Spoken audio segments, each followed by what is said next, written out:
Hello everyone, I know you watched this video to accompany you to sleep. So if you like this video, don't forget to like, comment, and subscribe. Also, don't forget to tell me where you are from and what time you watched this video. Let's jump straight into the story. Story 1. In 1971, the United Kingdom was facing a period of political and social tension, marked by issues such as rising unemployment, labor strikes, and civil unrest. One of the most significant events that year, however, was the Great Train Robbery. Though the crime itself occurred in 1963, the aftermath of this daring heist would continue to shape British criminal history, and by 1971, the investigation into the involvement of certain key figures in the robbery was still ongoing, keeping the case in the public eye. The Great Train Robbery, as it came to be known, was a meticulously planned crime carried out by a gang of robbers who had the audacity to stop a Royal Mail train in the dead of night and make off with £2.6 million in cash, equivalent to about £50 million today. In 1963, the gang, made up of a group of well-organized criminals, managed to intercept the train that was traveling from Glasgow to London. The robbers had detailed knowledge of the route and timing, which allowed them to bypass security systems, including locking mechanisms on the train's cash van, and successfully make off with the loot. The crime shocked the nation, as it seemed impossible for such an organized and large-scale heist to go undetected. By 1971, many members of the gang had already been arrested and convicted, with sentences ranging from 30 years to life imprisonment.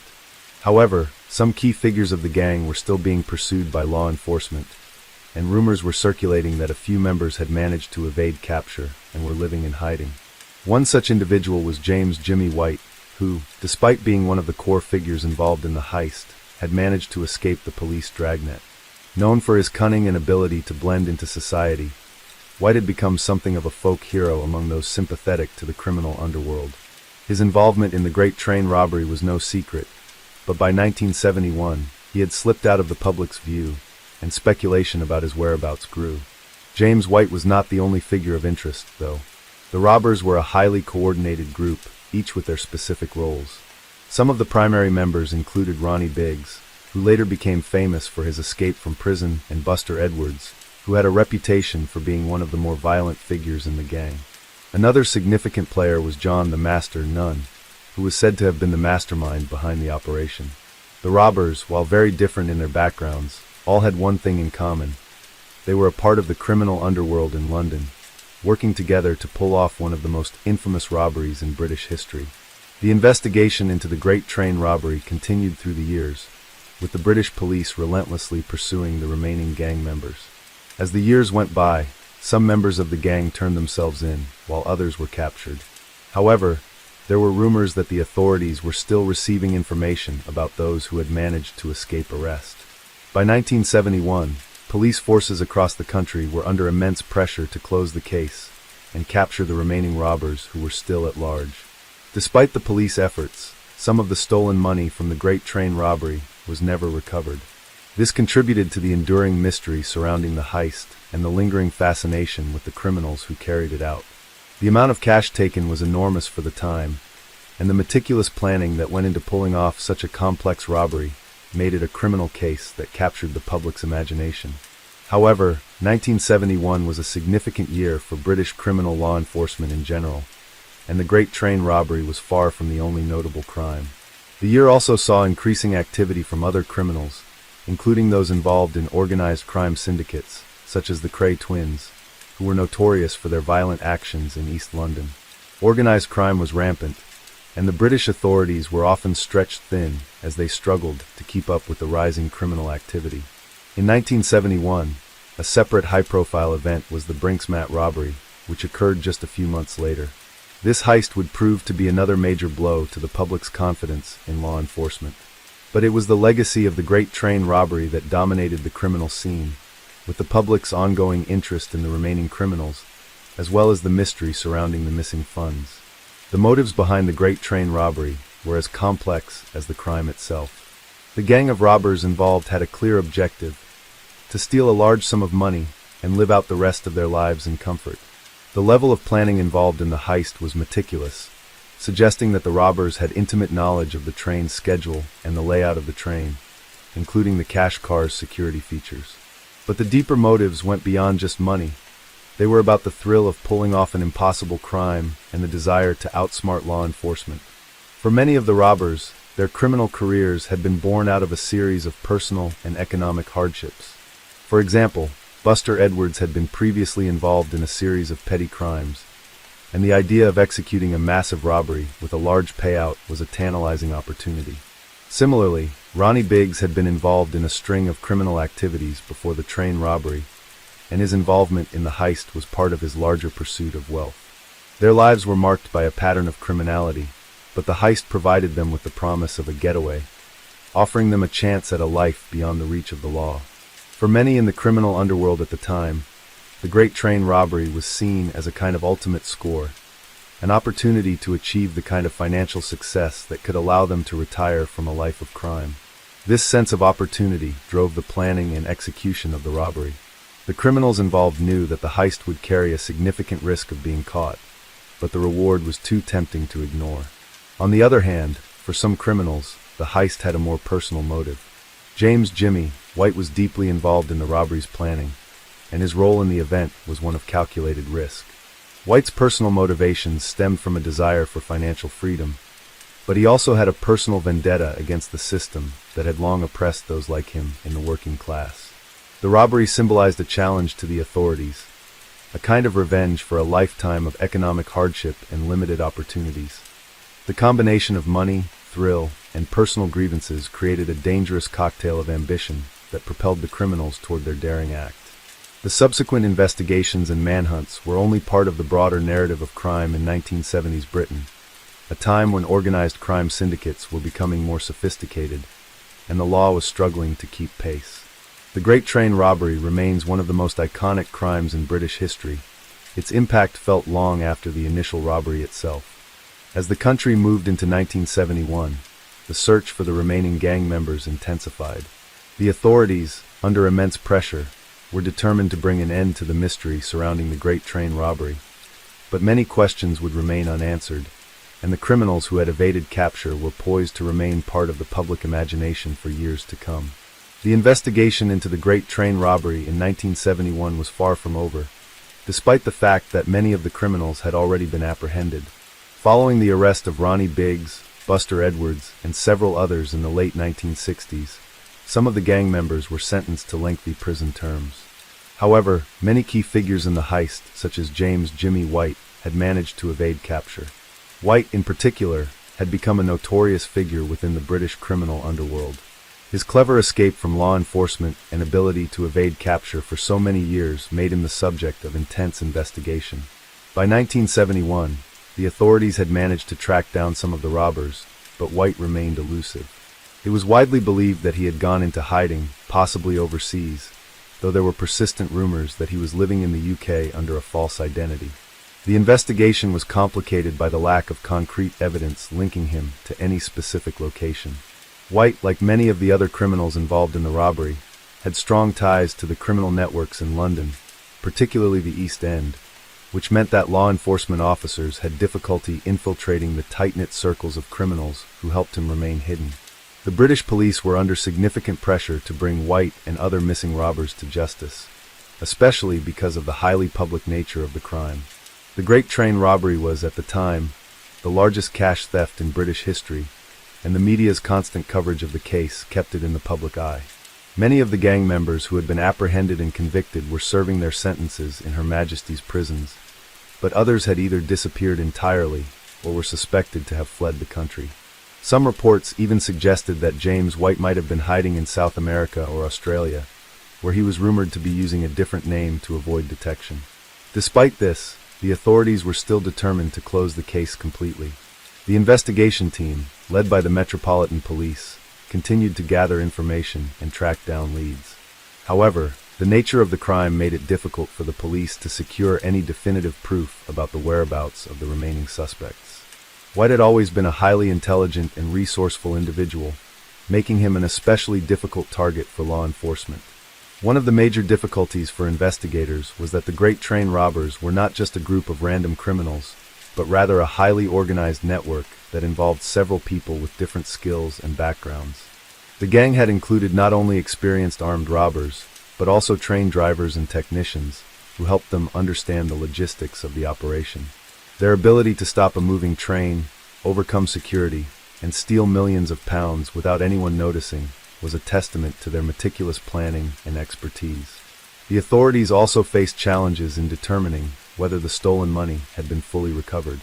It was believed that only a portion of the 2.6 million pounds had been found. Much of the money was either spent, hidden, or laundered, which added to the mystery of the crime.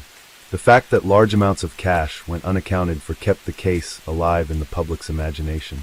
This missing money led to numerous conspiracy theories over the years, including ideas that some of the gang members might have been living comfortably overseas with their share of the loot.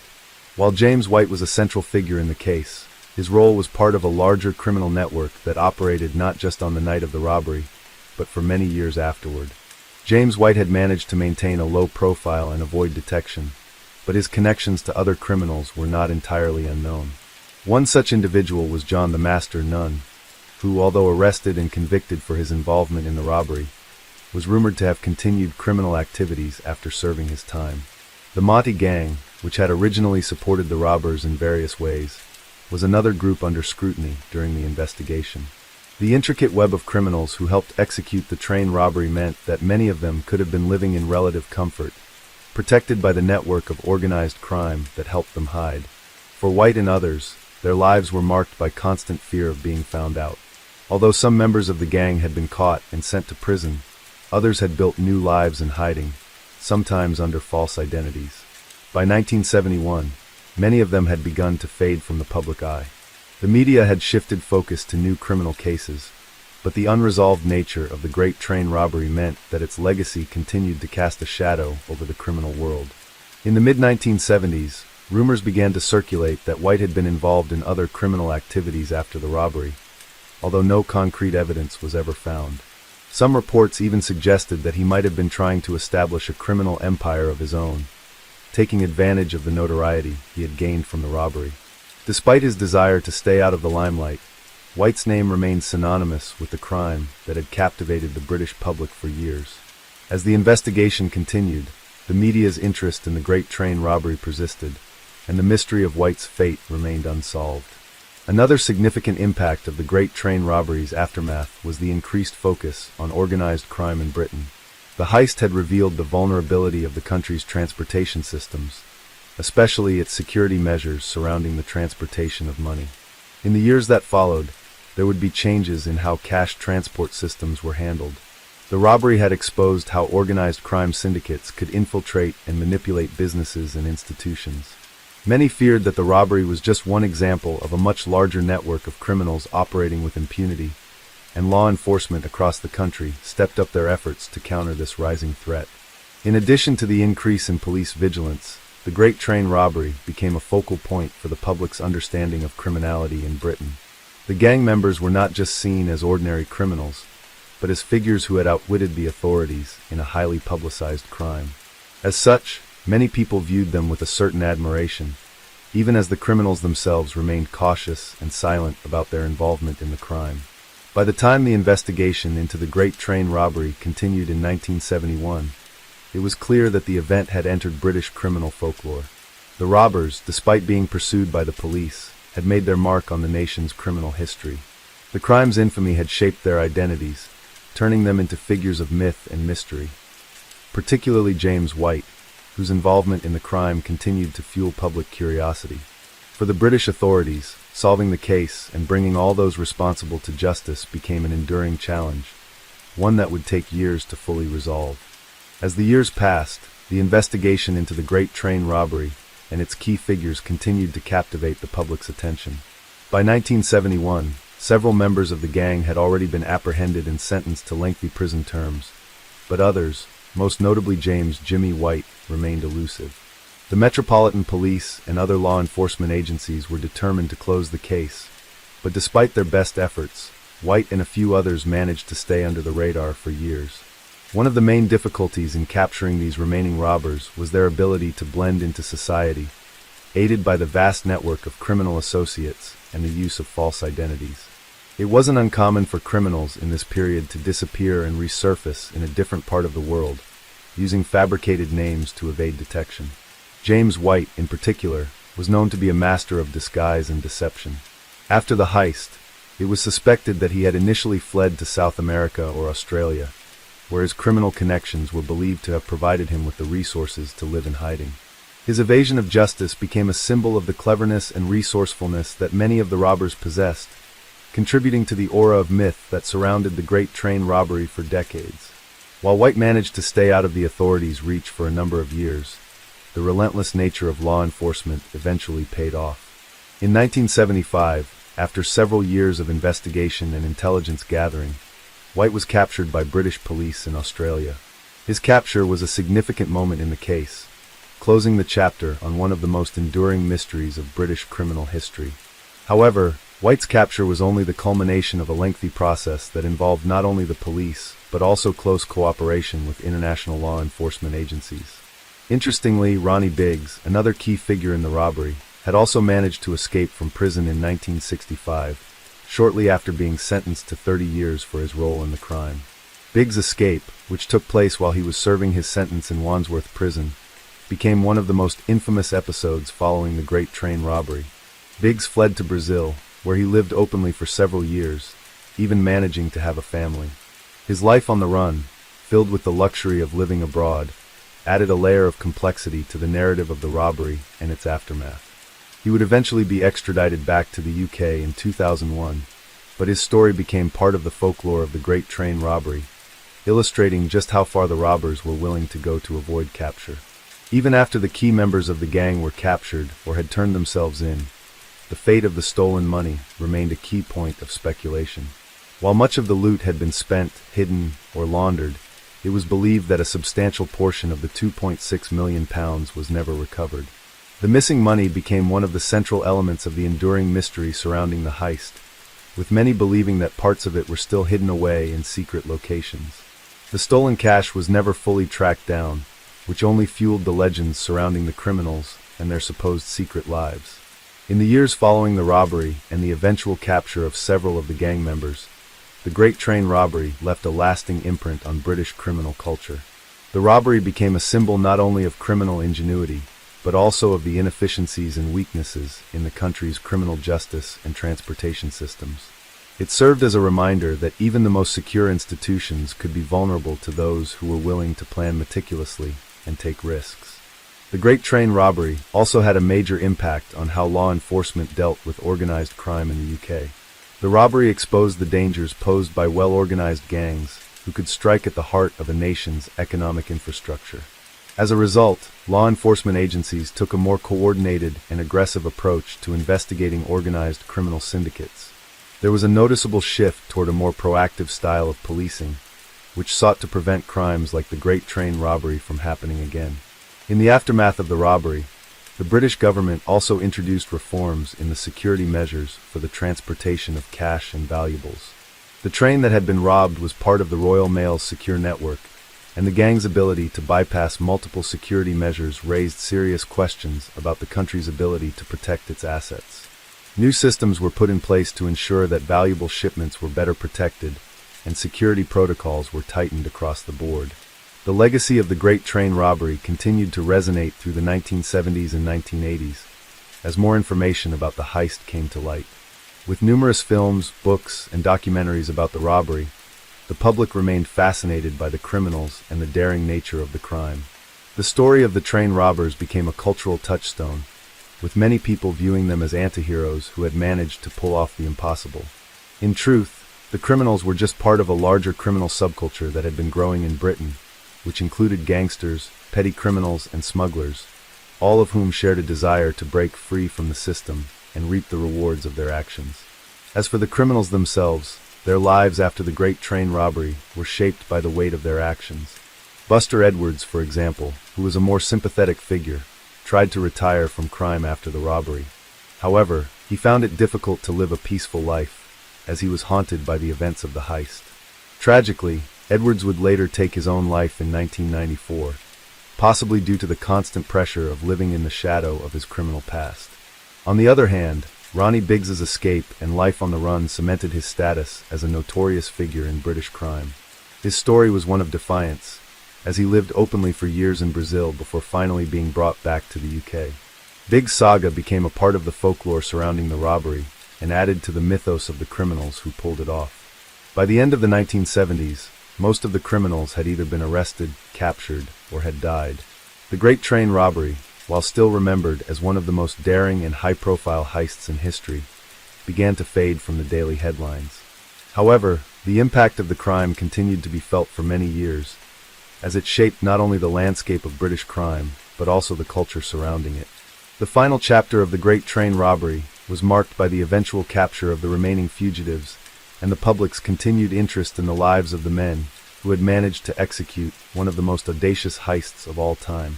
As time went on, the robbery became a symbol of how crime could infiltrate even the most secure systems, and how the drive for wealth and notoriety could push individuals to take extreme risks. Let's jump to next story. Story 2. In 1972, the United Kingdom was in the midst of political turmoil, particularly due to the ongoing conflict in Northern Ireland known as the Troubles. This period of violent and political unrest between Catholic nationalists, seeking unification with the Republic of Ireland, and Protestant Unionists, loyal to the United Kingdom, was marked by bombings, shootings, and intense civil violence. The British government had deployed troops in Northern Ireland to try to maintain order, but the situation had only worsened. Among the most significant events of 1972 was Bloody Sunday, a tragedy that unfolded on January 30th of that year in Derry, Northern Ireland. The events of that day led to the deaths of 14 unarmed Catholic civil rights protesters and sparked widespread outrage, further escalating the conflict. The perpetrators of the Bloody Sunday massacre were members of the British Army's Parachute Regiment, often referred to as the Para Regiment. These soldiers were deployed to Derry as part of a peacekeeping mission, but their actions that day led to tragic consequences. On that day, thousands of Catholic nationalists were marching through the streets of Derry, protesting against internment, a policy that allowed for the detention of suspected IRA, Irish Republican Army, members without trial.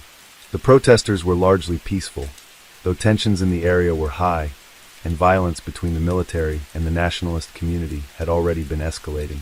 The paratroopers, stationed in the area to maintain order, had been sent to confront the protesters. However, as the march progressed, the situation quickly deteriorated. According to eyewitnesses, the soldiers began firing on the protesters without provocation. Many of the victims were shot while running away from the soldiers or while lying on the ground, attempting to shield themselves from the gunfire. Some of the protesters were as young as 17 years old. The actions of the British soldiers were swift and deadly. The military initially claimed that they had opened fire in response to being attacked by rioters or armed militants. However, there was little evidence to support this claim. Eyewitness testimonies, photographs, and film footage from that day painted a very different picture. The majority of the victims were not carrying weapons, and several were shot while trying to escape the gunfire. One of the most infamous aspects of the incident was the way in which the British government and military initially sought to justify the actions of the soldiers. The report issued shortly after the massacre, known as the Widgery Report, was heavily criticized for exonerating the soldiers and blaming the victims of the shooting. This report was widely seen as a whitewash, sparking further anger and distrust between the Catholic community and the British government.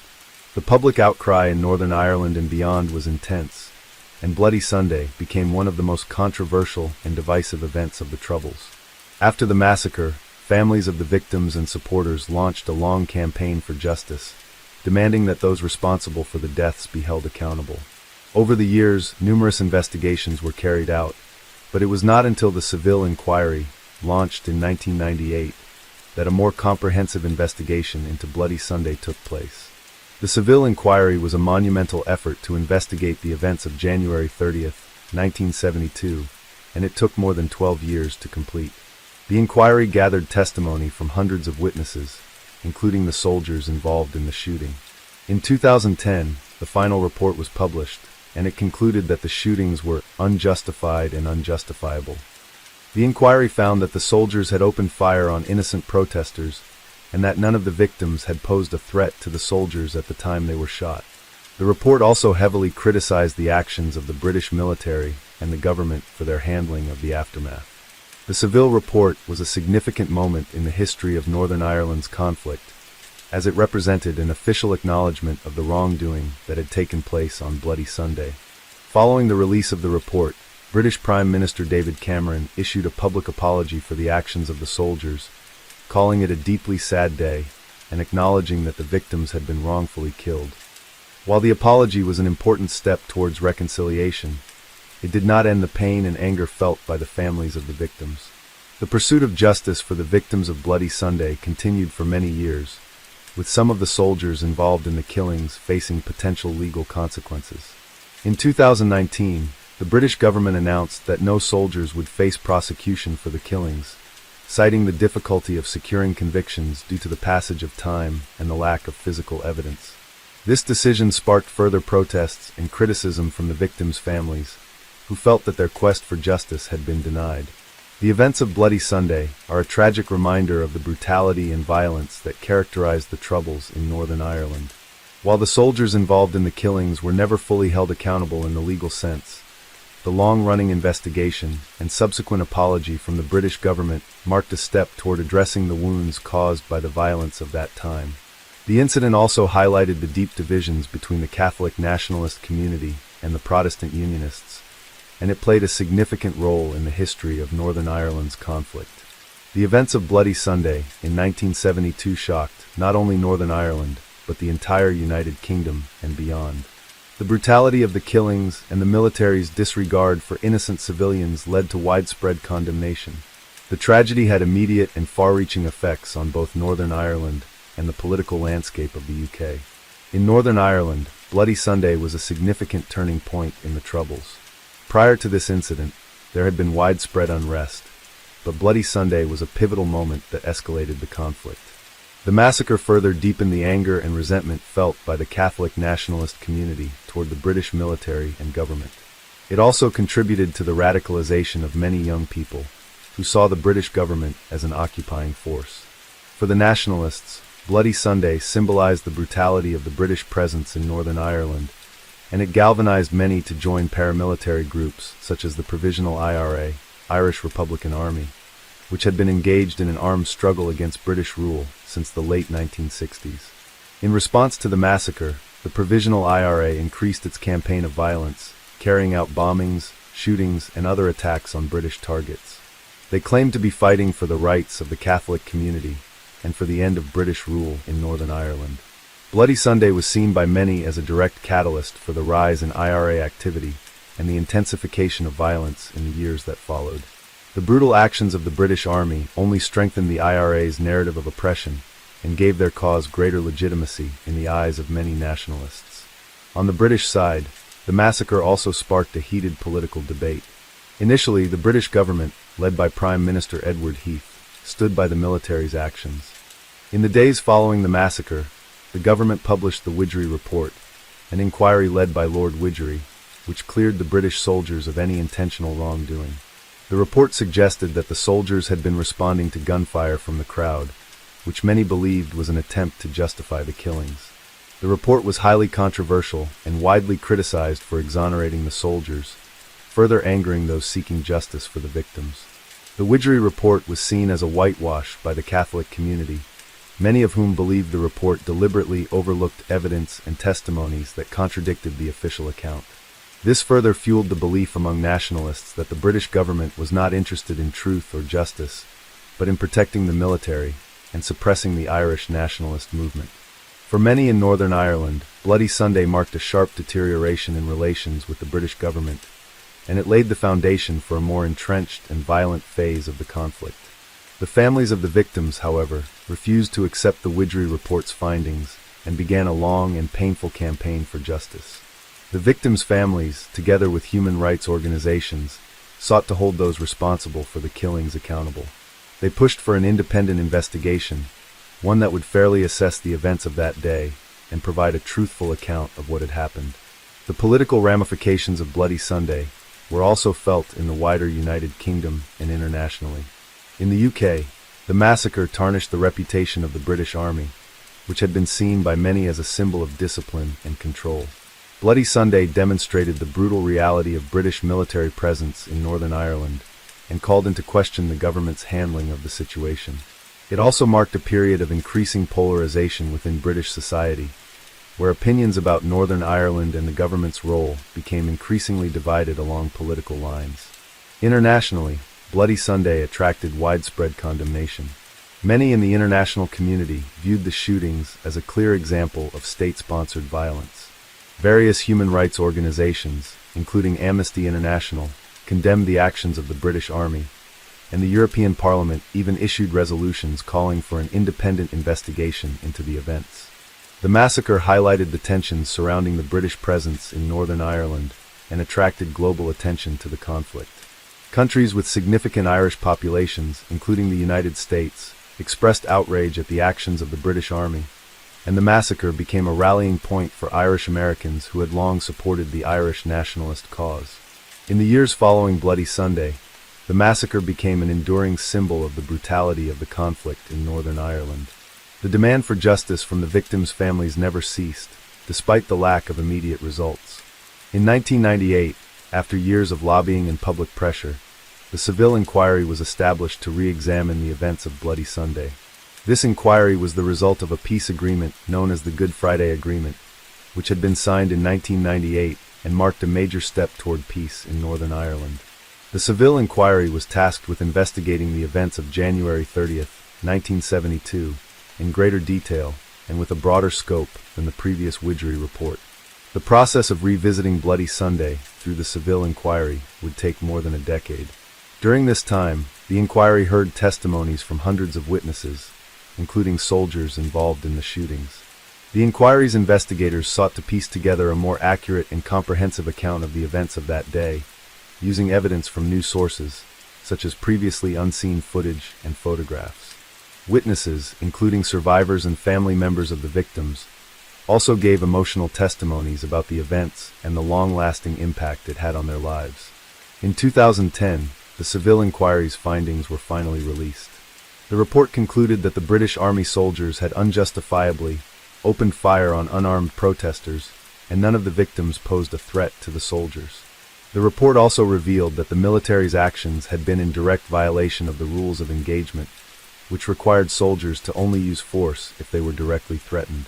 The findings were a watershed moment for the families of the victims, who had fought tirelessly for justice and truth.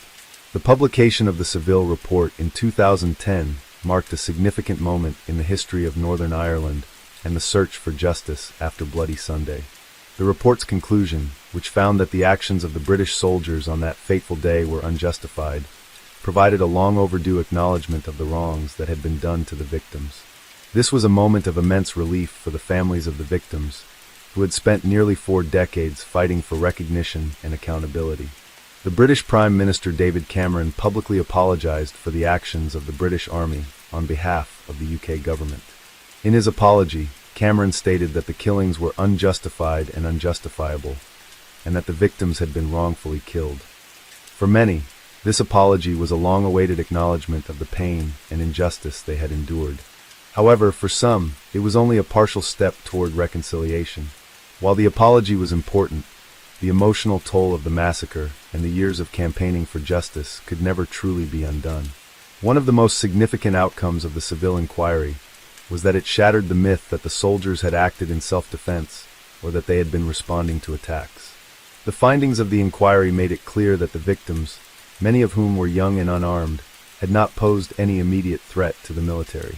The report also exposed how the military's version of events had been misleading and misleadingly framed in the Widgery Report of 1972, which had initially exonerated the soldiers. The Seville Inquiry's determination of unjustifiable killings went a long way toward providing the families with the validation they had been seeking for years. While the Seville Inquiry did not result in criminal charges being brought against the soldiers involved in the massacre, it was an important step in the broader process of reconciliation in Northern Ireland.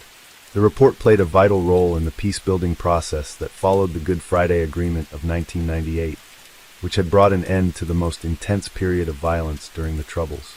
The settlement of the conflict and the subsequent years of peace provided the context in which the truth about Bloody Sunday could finally be revealed. The pursuit of justice, however, did not end with the Seville report.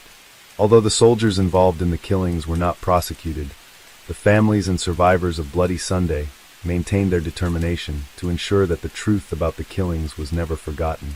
The Seville inquiry's findings were a critical victory in this ongoing fight, and it contributed to a greater recognition of the human rights abuses that took place during the Troubles. For the families of the victims, it was an affirmation that their loved ones had not died in vain, and that their struggle for justice had led to meaningful change.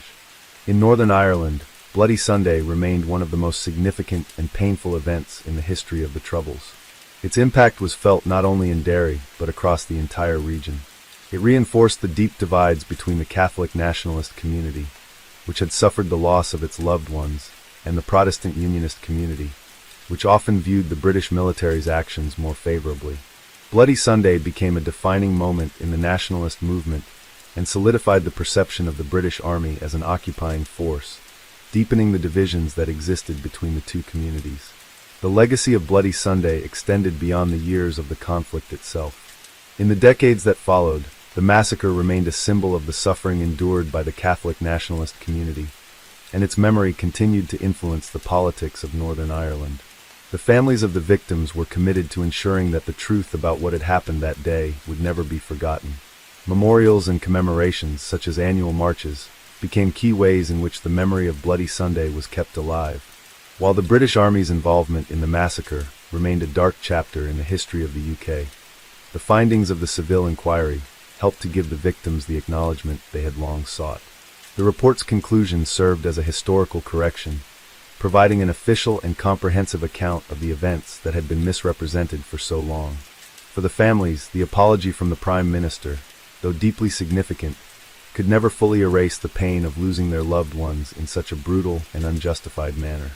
Nonetheless, the apology and the inquiry's findings provided a crucial moment in the search for truth and justice.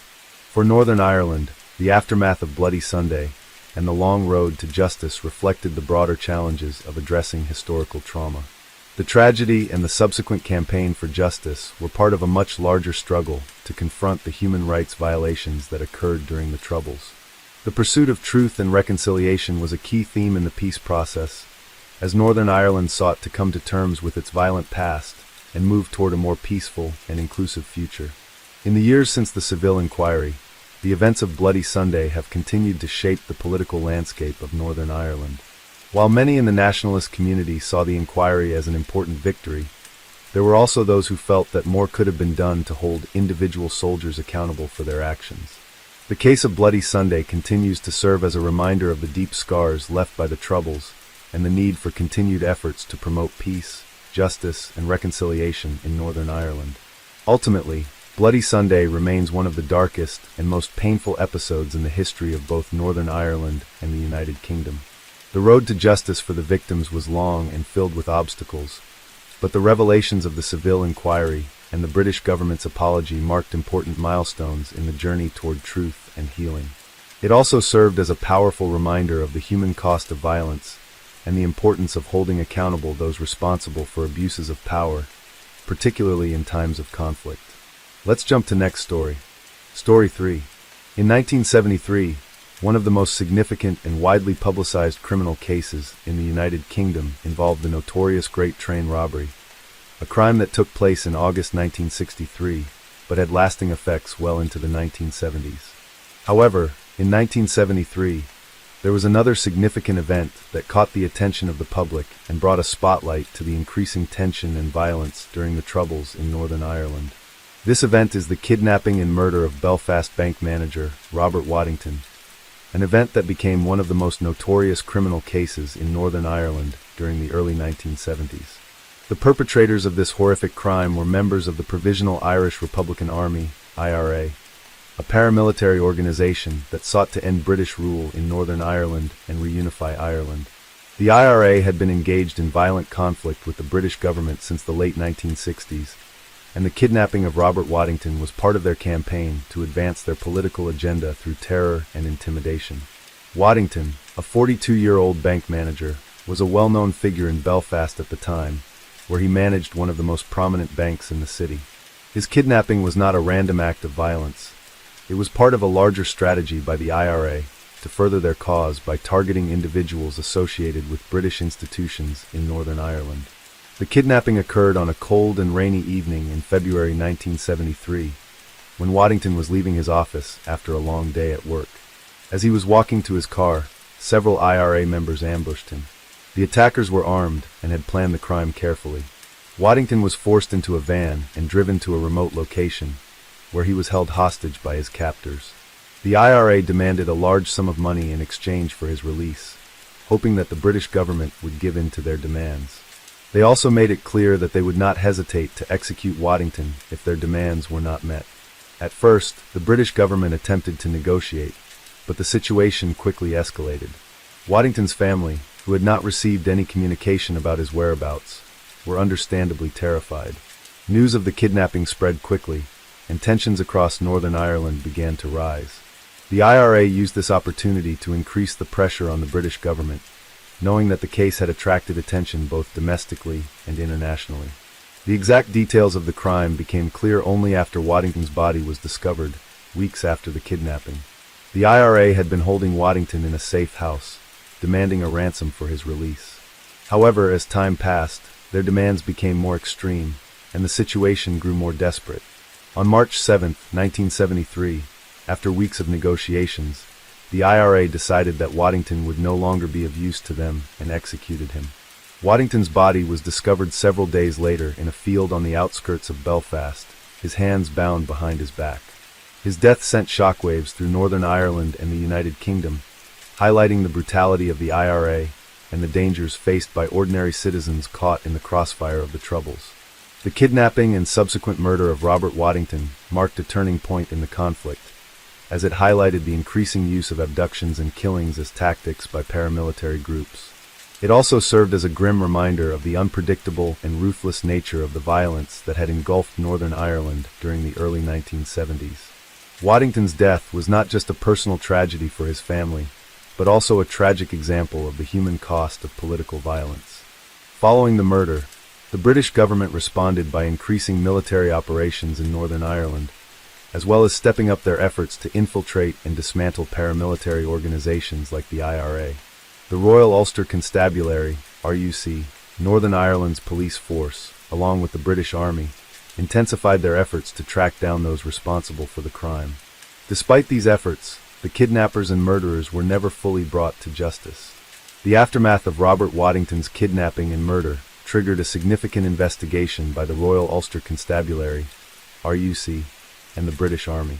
The initial efforts to locate Waddington and negotiate for his release had been focused on the IRA's demands for money and political concessions.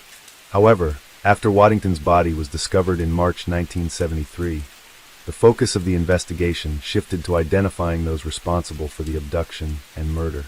The case was handled by a specialized unit of the RUC, which worked closely with intelligence agencies in the United Kingdom to track down members of the Provisional IRA involved in the kidnapping. Unfortunately, the secrecy and tight organization of the IRA meant that progress was slow, and the investigation faced multiple hurdles. The IRA, known for its use of coded communication and its deeply entrenched networks within both the local population and international communities, made it difficult for authorities to gather concrete evidence. Key to the investigation was the testimony of people who had been aware of Waddington's abduction. Witnesses reported seeing the van used in the kidnapping, but due to the IRA's strict code of silence, few people were willing to speak out. The fear of retribution from the IRA was a powerful motivator for many, as the organization was known to retaliate against anyone who cooperated with authorities. Despite these challenges, the RUC made several arrests in connection with the kidnapping and murder. Several IRA members were detained during the investigation, but they denied any involvement in the crime. The investigation turned into a complex puzzle, with much of the evidence being circumstantial or based on intelligence from informants, which was often unreliable or incomplete. In the broader context of the Troubles, the murder of Robert Waddington was not an isolated incident. It was part of the ongoing campaign of violence carried out by the IRA, who sought to end British rule in Northern Ireland and to promote the idea of a united Ireland. The IRA had previously been responsible for other kidnappings, bombings, and shootings, and the Waddington case only deepened the sense of fear and unease in Northern Ireland. It was a time when ordinary civilians, particularly those working in positions related to the British government or military, were increasingly targeted as part of the broader conflict. For Waddington's family, the investigation provided no closure. Although they had received assurances from the authorities that everything possible would be done to find those responsible for his death, the investigation seemed to stall. The RUC struggled to bring charges, and over time, many of the individuals believed to be involved in the kidnapping were either not arrested or acquitted due to insufficient evidence. The political climate in Northern Ireland in 1973 played a key role in the investigation. By this time, the British government had grown frustrated with the escalating violence and the inability to bring peace to the region. The presence of British soldiers and the increasing militarization of the conflict only fueled resentment among many nationalist communities. For some, Waddington's murder was seen as a tragic but inevitable consequence of the wider struggle for Irish independence. Others saw it as an example of the brutal lengths to which the IRA was willing to go to achieve there. The investigation into Waddington's death was ultimately overshadowed by other events in the ongoing conflict, including bombings, killings, and high-profile political moves. In a society where violence had become so widespread and commonplace, individual cases often faded into the background of larger political and military struggles. Although the British authorities were unable to fully solve the case or bring the perpetrators to justice at the time, the case of Robert Waddington remained an important reminder of the deep and painful divisions in Northern Ireland. His kidnapping and murder, like so many others, represented the human cost of the Troubles, where lives were torn apart not just by direct violence, but by the broader social and political forces that were at play. The failure to fully bring the perpetrators to justice was also seen as a reflection of the broader failure of the British government's efforts to address the root causes of the Troubles. The conflict had become so entrenched that it seemed that both sides were willing to engage in violence, and the law enforcement agencies struggled to deal with the complexity of paramilitary organizations that were operating not only in Northern Ireland, but also with support from sympathizers in the Republic of Ireland and beyond.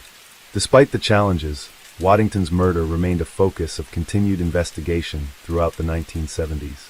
It was a part of the larger effort to understand the nature of the IRA's operations and to break the cycle of violence that had been consuming Northern Ireland.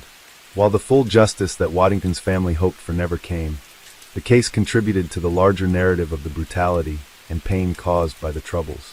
The kidnapping and murder of Robert Waddington in 1973, though not as widely remembered as some other events during the Troubles, had lasting implications for the individuals involved, the community in Belfast, and the broader political and social landscape of Northern Ireland.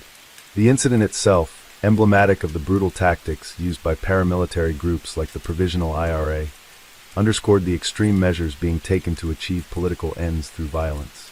For the Waddington family, the trauma of losing a loved one in such a violent and senseless manner was compounded by the drawn-out investigation, which provided them with little comfort or resolution.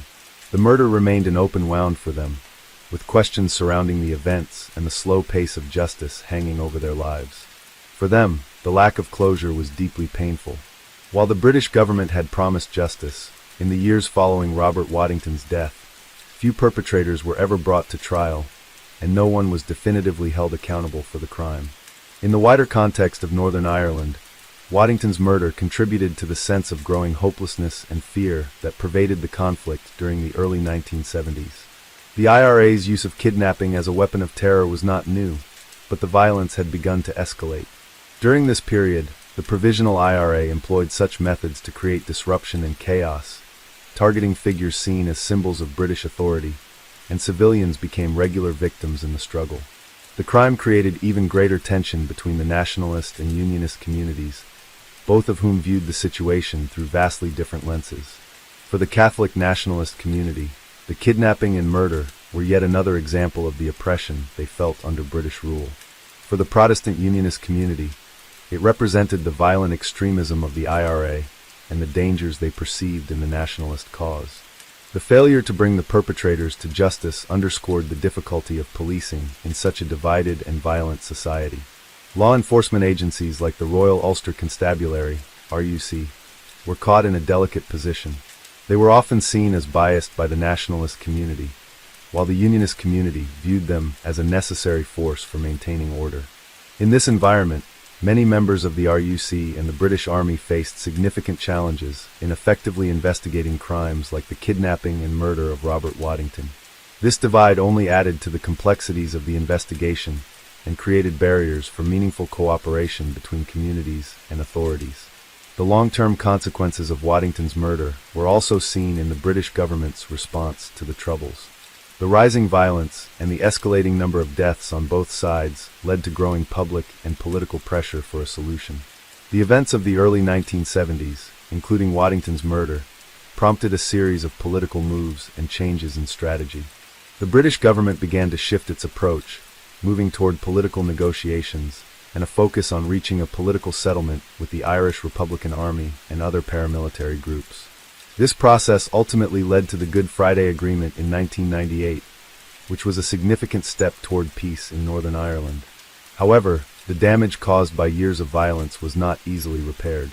The deep psychological scars left on the people of Northern Ireland, particularly those who had lost loved ones, persisted long after the ceasefire and peace talks had begun. The trauma of those years remained alive in families, many of whom had lost fathers, sons, and brothers in acts of political violence. Robert Waddington's murder was part of that larger narrative of loss and suffering, a tragic reminder of the brutal and senseless violence that characterized the Troubles. While the case of Waddington never garnered as much attention as some other high-profile incidents of the conflict, it was part of the greater pattern of violence and disruption that marked this painful period in Irish and British history. His death helped expose the dangers faced by ordinary civilians caught in the middle of a sectarian struggle and the devastating impact that political violence can have on individuals and families. The Troubles, which spanned from the late 1960s to 1998, claimed the lives of over 3,500 people, and the psychological and emotional toll on communities in Northern Ireland was incalculable.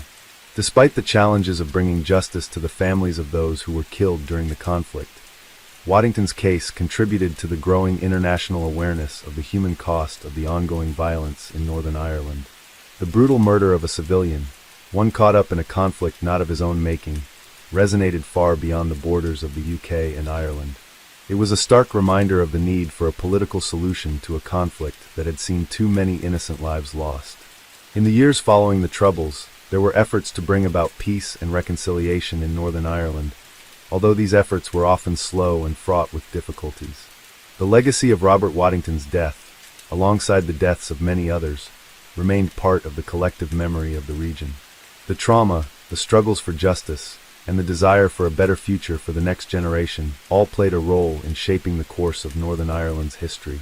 Although justice in the traditional sense, prosecution and conviction of the perpetrators, never fully arrived in Waddington's case, his death was part of the greater narrative of the struggle for truth and reconciliation that became central to the peace process in Northern Ireland.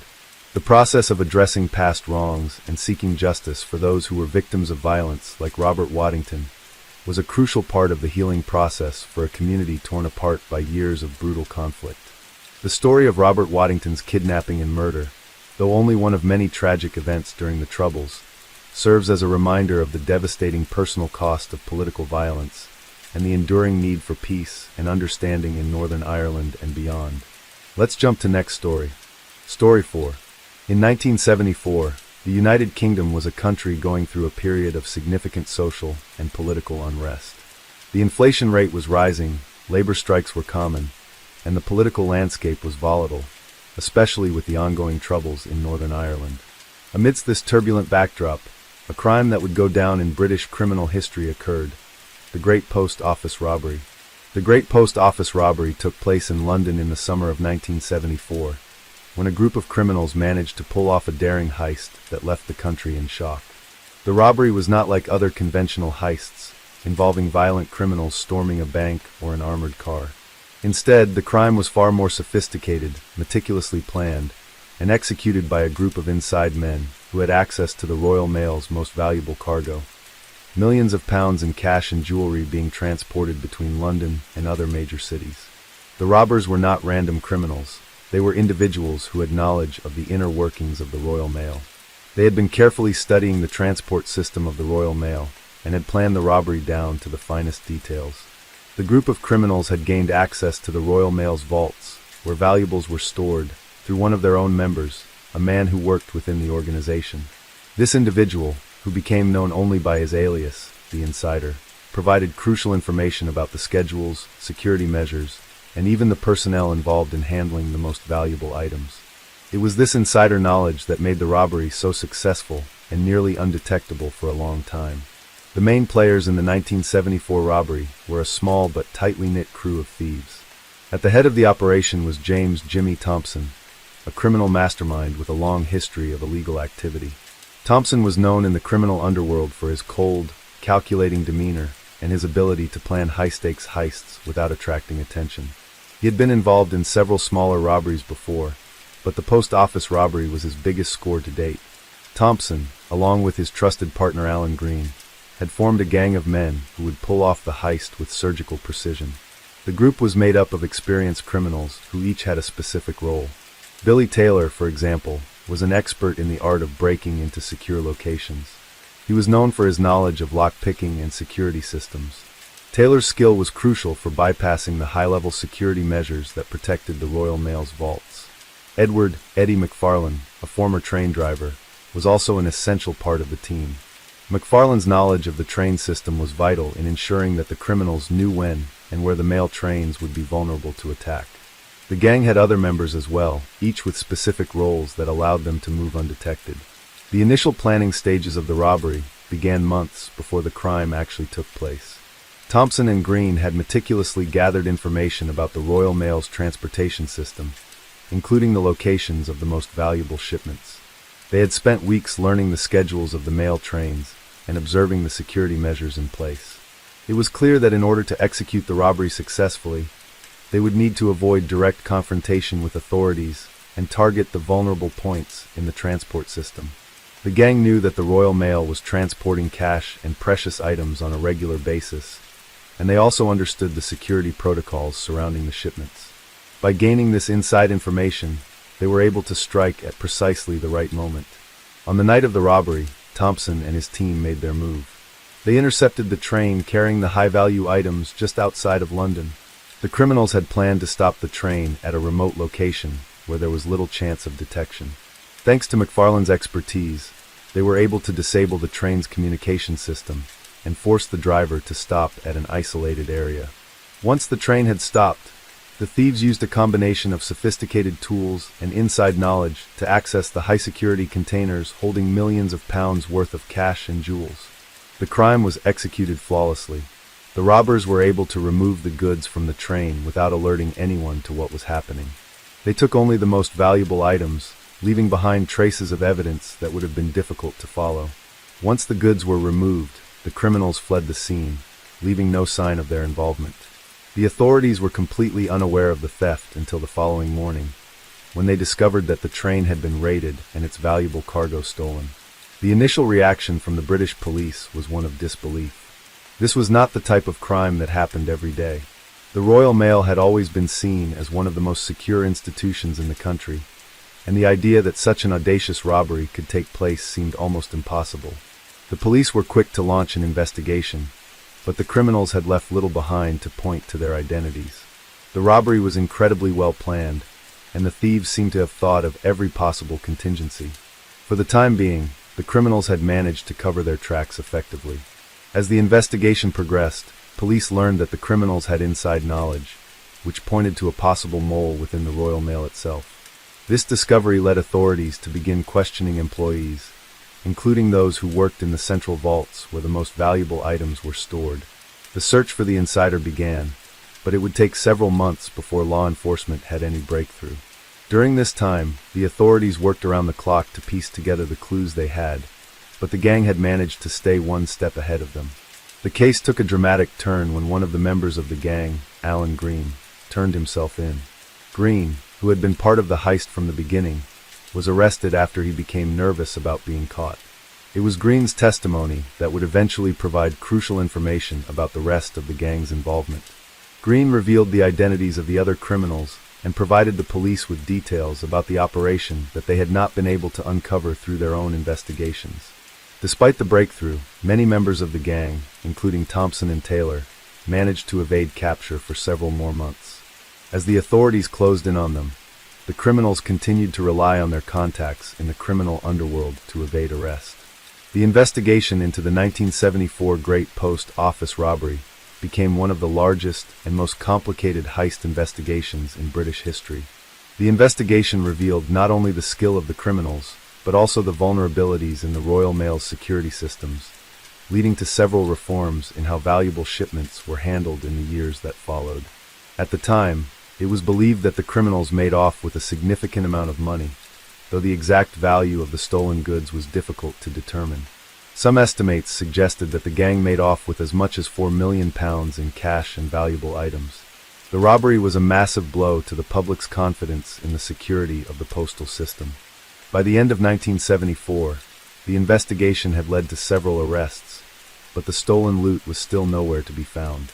The mystery surrounding the missing money and the identities of the remaining criminals added an element of intrigue to the case. It would take years before the full story of the Great Post Office robbery was known to the public, and even longer before all of the culprits were brought to justice. However, the crime left an indelible mark on British criminal history, becoming one of the most audacious and carefully executed heists of the 1970s. As the Great Post Office robbery continued to make headlines throughout 1974, the investigation into the crime intensified. With the information provided by Alan Green, one of the criminals involved, law enforcement agencies began narrowing down their search for the other members of the gang. However, it would take months before the final pieces of the puzzle fell into place. Despite the fact that the gang had left few clues behind, the growing pressure on the criminals led to some crucial breakthroughs. The police's primary focus shifted to the investigation of the Royal Mail's employees who had access to the most sensitive information, particularly those who worked in the central vaults and the transportation system. James "Jimmy" Thompson, the mastermind behind the robbery, was a difficult target for law enforcement. Thompson had been careful to cover his tracks, and his criminal background made him particularly adept at evading capture. However, the increased pressure from the authorities meant that it was only a matter of time before his whereabouts were discovered. In mid-1975, after several months of evading the police, Thompson was finally tracked down in Spain, where he had been hiding under a false identity. The arrest was a major turning point in the investigation, and it marked the beginning of the end for the gang. Thompson's capture was seen as a triumph for British law enforcement, as it was believed that his arrest would lead to the discovery of the stolen loot and the capture of the remaining gang members. The investigation continued to unfold, with police raiding several locations across Europe.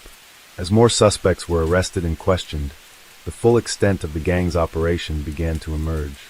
The robbers had planned the crime for several months, and they had been careful to cover their tracks, using a variety of means to disguise their involvement.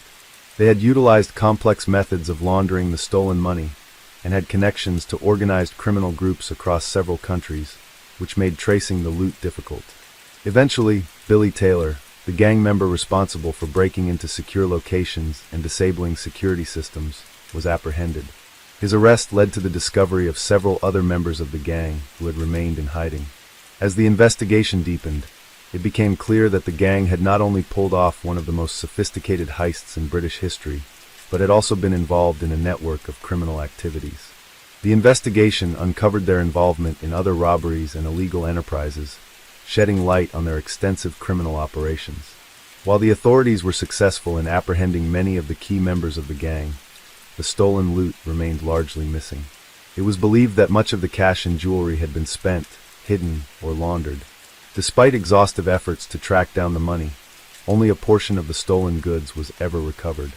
The missing loot, combined with the mystery surrounding the exact value of the heist, continued to haunt the investigation. In the years that followed, the Great Post Office robbery remained a subject of public fascination. The robbers' success and their ability to evade the authorities for so long made them infamous in the eyes of the public. The robbery was a case study in criminal ingenuity, and the gang's ability to plan and execute the heist with such precision raised questions about the vulnerability of the country's postal and transportation systems. The public's perception of the criminals involved was complicated. While many viewed them as daring antiheroes, the reality was far less glamorous. The gang's carefully executed crime left many people in shock, especially those who had been affected by the loss of millions of pounds worth of valuable items. The impact on the Royal Mail was significant, as it led to a major overhaul of security measures across the postal service. New systems were put in place to ensure that the valuable cargo would be better protected in the future. It also prompted changes in the way money and goods were transported, leading to tighter regulations and improved security protocols. As for the criminals involved, most were eventually caught and convicted. James "Jimmy" Thompson, after his capture, was sentenced to 25 years for his role in the robbery, along with Alan Green and several other members of the gang. The sentences handed down were a reflection of the severity of the crime and the level of planning that had gone into the heist. The British public saw the case as a landmark in the fight against organized crime, and the authorities worked hard to ensure that the message was clear. High-stakes heists like the Great Post Office robbery would not be tolerated. However, some of the robbers never fully faced justice for their actions. Billy Taylor, for example, had managed to evade capture for a time and was believed to have spent the stolen money in several foreign countries. Eddie McFarlane, the former train driver who had been instrumental in the heist, also managed to disappear from the public eye after his involvement became known. While many members of the gang were apprehended and convicted, the criminal network they were part of continued to operate in the shadows. The robbery itself became a part of British criminal folklore. Its audacity and the fact that the criminals had used their inside knowledge of the Royal Mail's operations made it one of the most notorious heists in the country's history. The story of the robbery was recounted in books, films, and documentaries, and the names of the criminals became synonymous with well-executed crime. For years, the case remained one of the most talked-about criminal events in the UK. As the years went by, the crime began to fade from public consciousness, but it continued to serve as a warning about the dangers posed by organized crime syndicates and the lengths to which criminals would go to infiltrate secure systems. The case was also a reminder of the vulnerabilities in Britain's postal and transportation systems, which had once been considered some of the most secure in the world. The 1974 Great Post Office robbery proved that no system was immune from those determined enough to exploit its weaknesses. The final resolution of the case occurred in the late 1970s, when most of the robbers were either caught, convicted, or disappeared into obscurity. The Great Post Office robbery became an iconic example of criminal ingenuity, and its legacy still lingers in the annals of British crime history. Despite the years that have passed, the events of 1974 continue to captivate the public imagination, cementing its place as one of the most daring heists in modern history. Let's jump to next story. Story 5. In 1975, a disturbing and shocking criminal case unfolded in the United Kingdom involving the Brinksmat robbery. This robbery, which occurred in London, was one of the most well-known and daring heists in British history. While the Brinksmat robbery actually took place in 1983, a significant event that contributed to its execution had already taken place in 1975. This event laid the foundation for the later infamous crime. The main individuals involved in the events of 1975 were connected to a group of career criminals operating in London.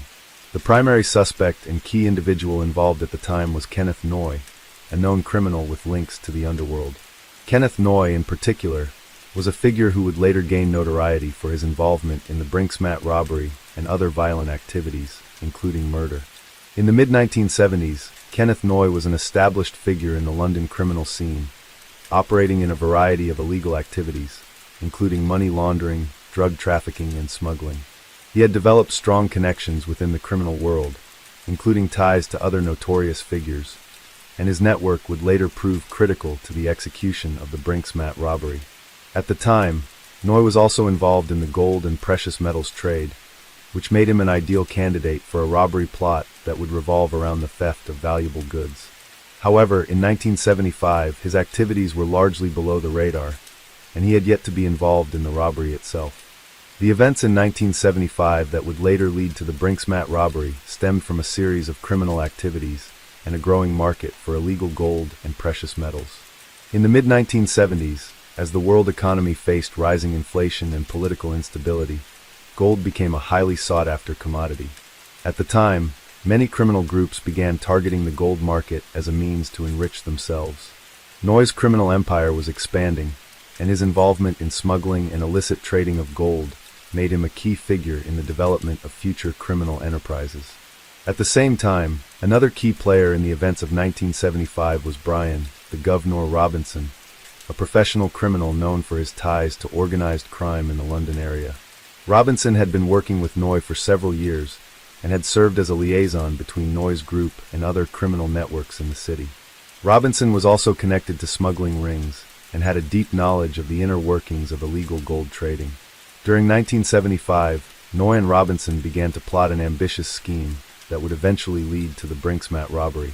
Their target was a warehouse located in Heathrow Airport, which was a major hub for gold, cash, and other precious goods.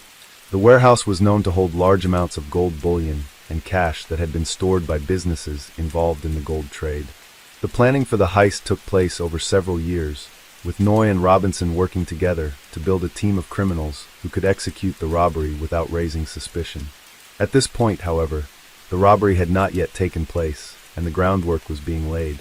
The Brink's-Mat robbery, which would later become infamous for the large sums of money stolen, was in the early stages of conception in 1975. The perpetrators of the robbery would eventually form a team that included criminals from various backgrounds, including former soldiers, thieves, and smugglers who had experience with executing high-stakes heists.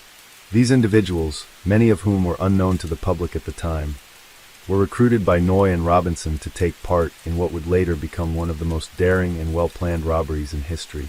The plan was carefully crafted, with the criminals taking note of security measures, building their team, and acquiring the necessary tools for the job.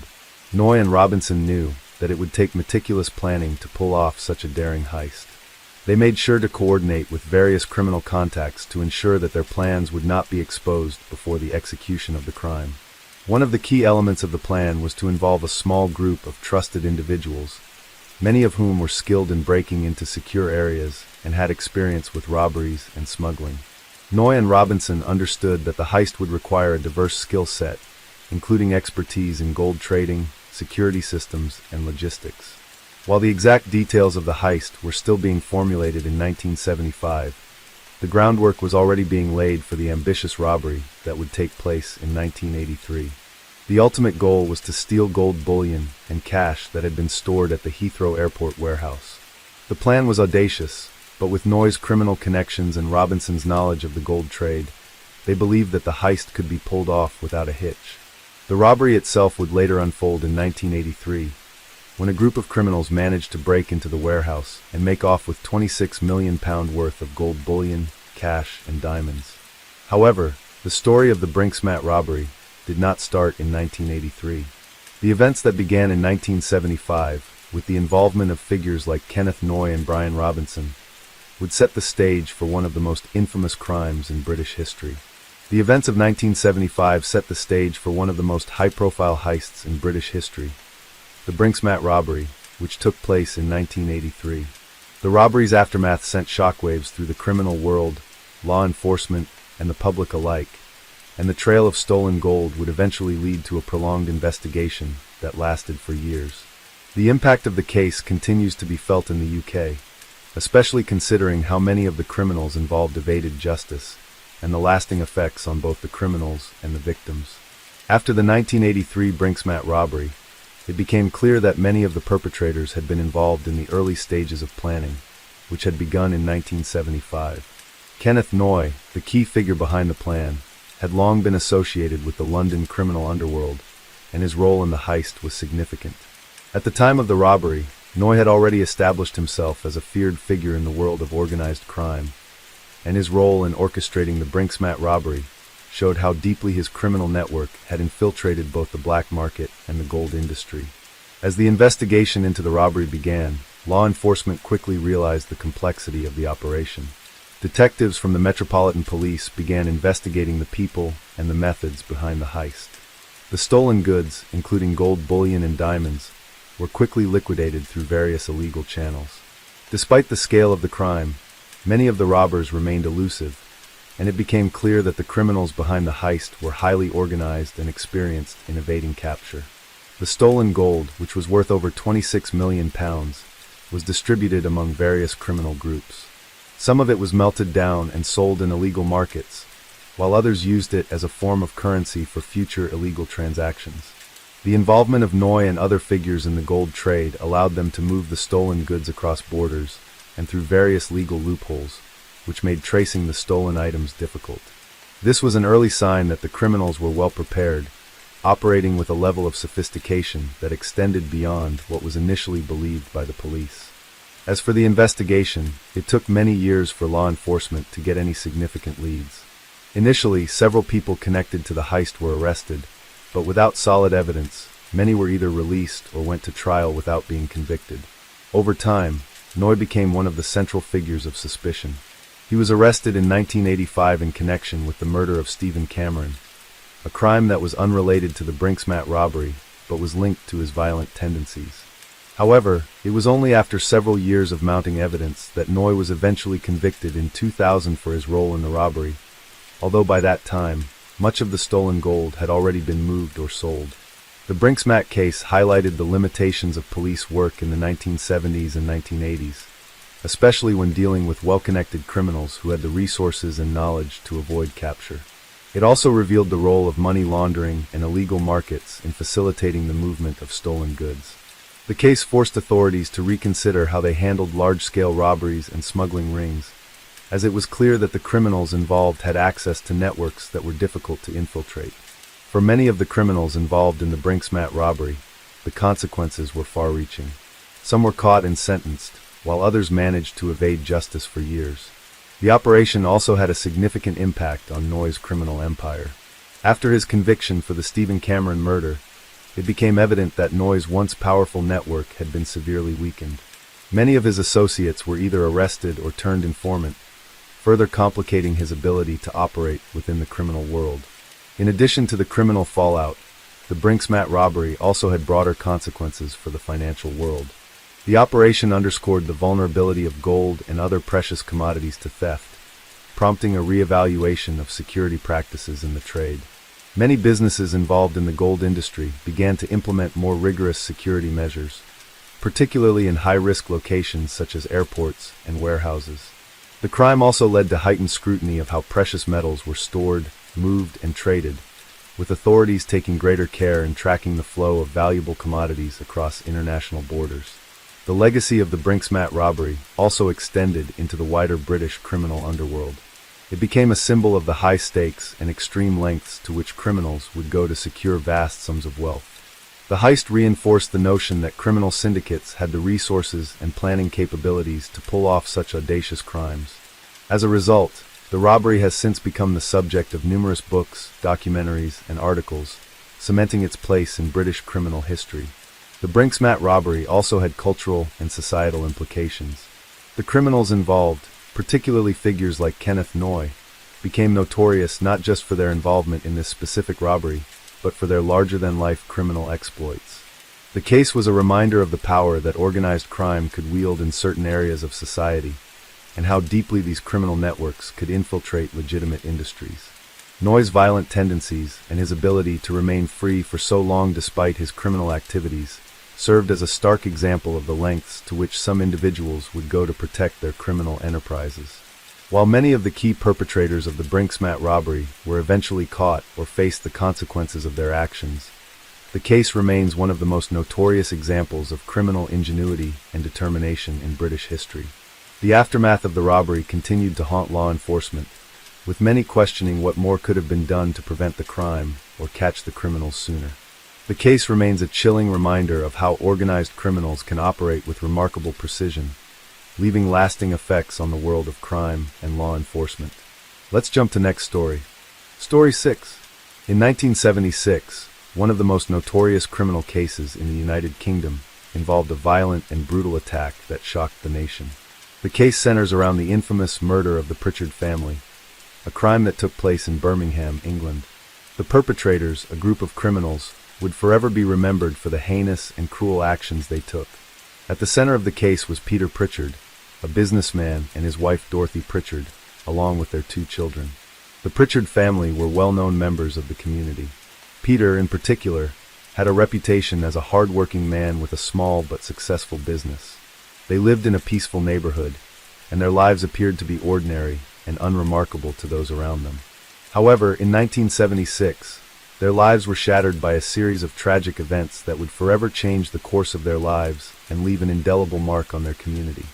The criminals behind the murder were John Jack Davies and Michael Thompson, both with long histories of criminal behavior.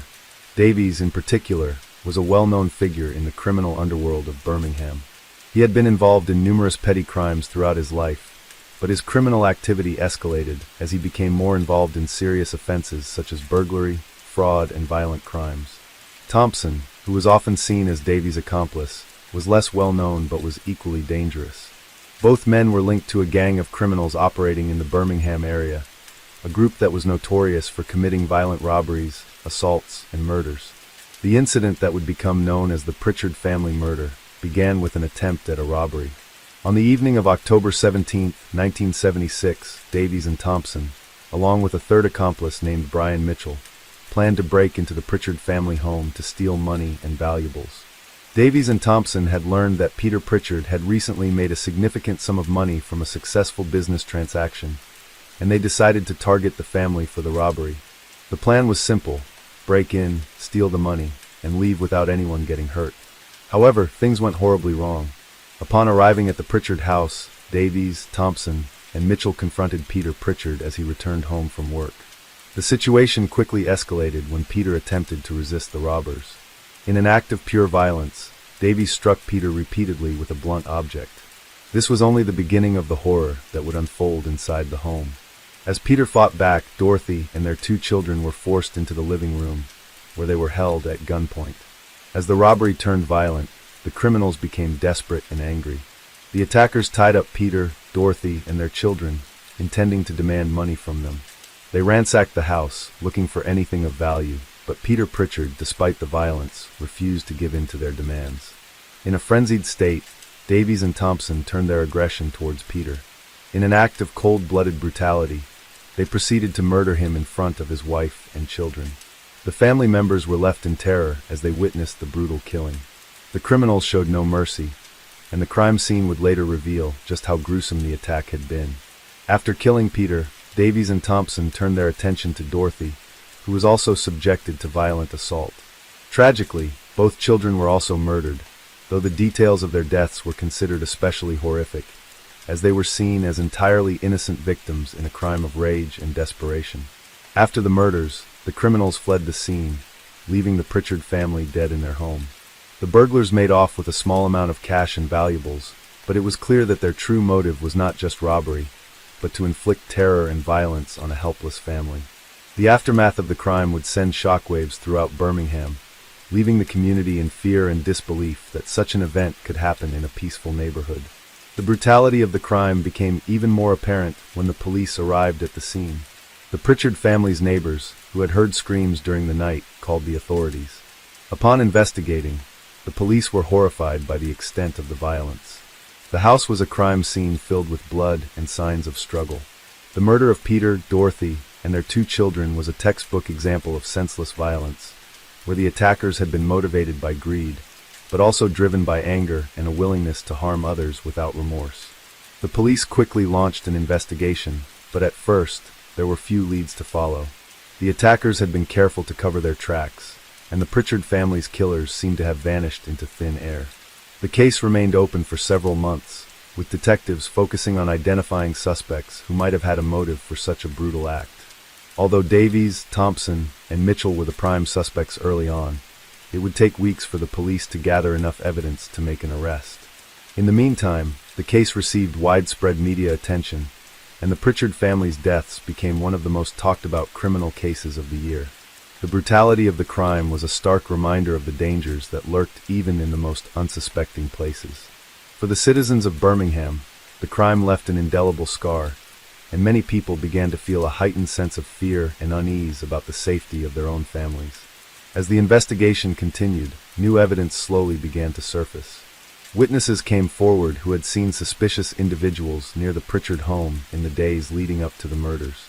Eventually, a breakthrough came when police linked the suspects to the crime scene through a combination of forensic evidence and witness testimony.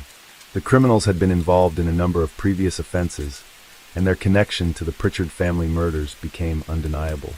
The arrests of Davies, Thompson, and Mitchell marked a pivotal moment in the case. They were charged with 4 counts of murder and a range of other crimes, including robbery and assault. The trial that followed captivated the public and led to a nationwide conversation about the nature of violent crime and the threat posed by criminal gangs in the UK. The trial of John Davies, Michael Thompson, and Brian Mitchell for the brutal murders of the Pritchard family began to unfold in 1977, and it quickly became one of the most shocking criminal trials in British history. The details of the crime were laid out before the court, and the public was horrified by the extent of the violence that had been inflicted on an innocent family.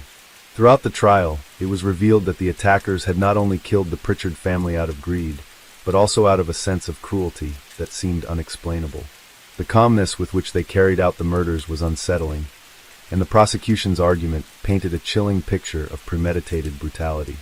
The defense attempted to argue that the murders were a result of a crime gone wrong, and that the attackers had never intended to kill the family.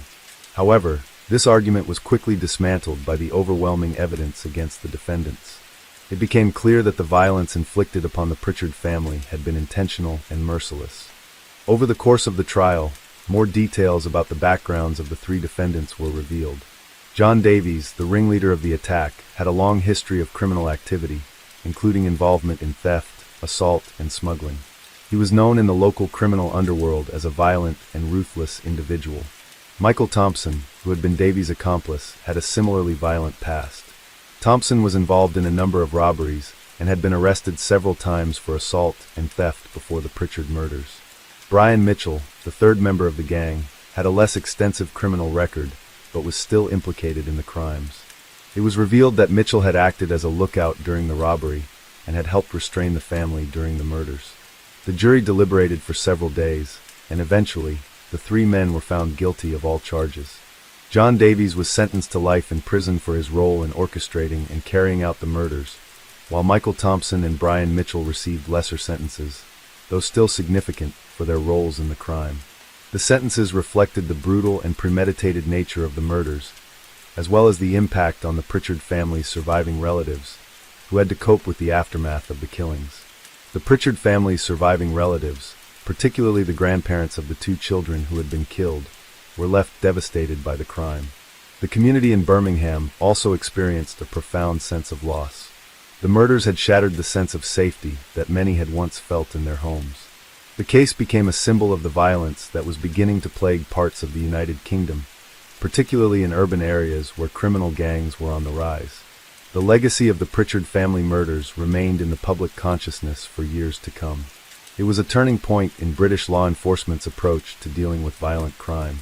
Following the trial, there were calls for stricter laws to deal with violent criminals and a greater focus on protecting families from the dangers posed by organized gangs.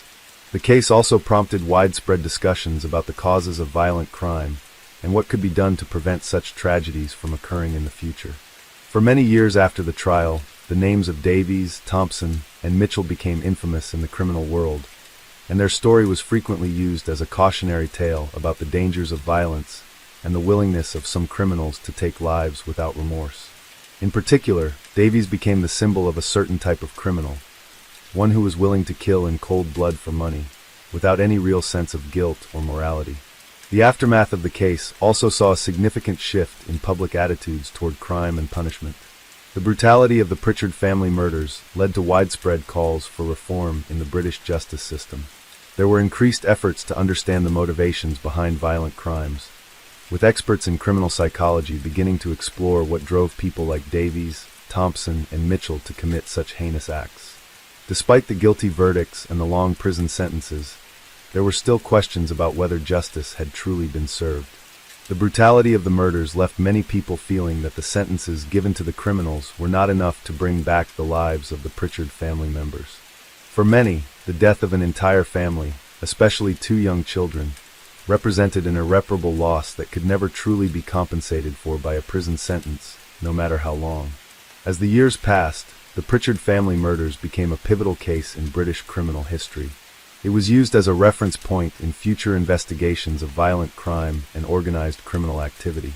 The tragedy also had a lasting impact on the community in Birmingham, with many residents left grappling with the realization that even the most peaceful neighborhoods were vulnerable to such unimaginable violence.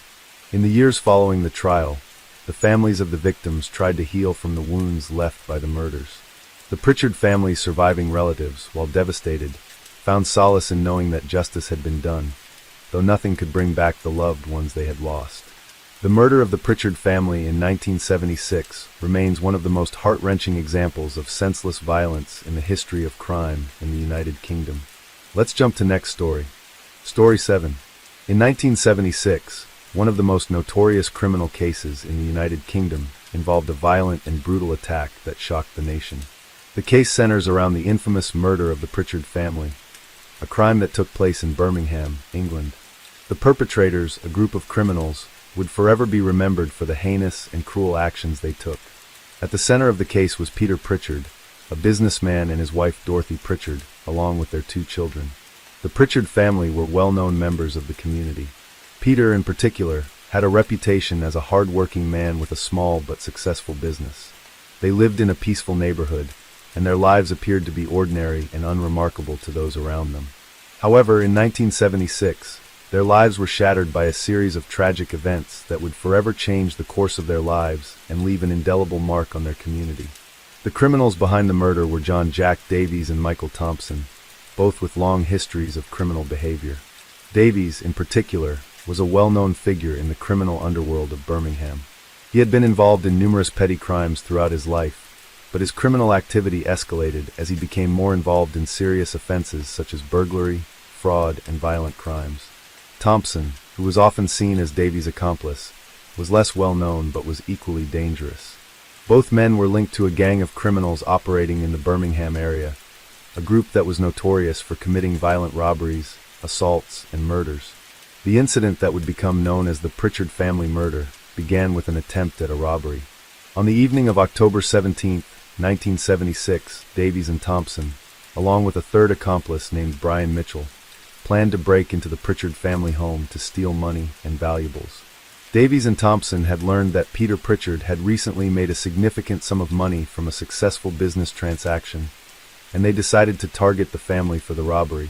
The plan was simple: break in, steal the money, and leave without anyone getting hurt. However, things went horribly wrong. Upon arriving at the Pritchard house, Davies, Thompson, and Mitchell confronted Peter Pritchard as he returned home from work. The situation quickly escalated when Peter attempted to resist the robbers. In an act of pure violence, Davies struck Peter repeatedly with a blunt object. This was only the beginning of the horror that would unfold inside the home. As Peter fought back, Dorothy and their 2 children were forced into the living room, where they were held at gunpoint. As the robbery turned violent, the criminals became desperate and angry. The attackers tied up Peter, Dorothy, and their children, intending to demand money from them. They ransacked the house, looking for anything of value, but Peter Pritchard, despite the violence, refused to give in to their demands. In a frenzied state, Davies and Thompson turned their aggression towards Peter.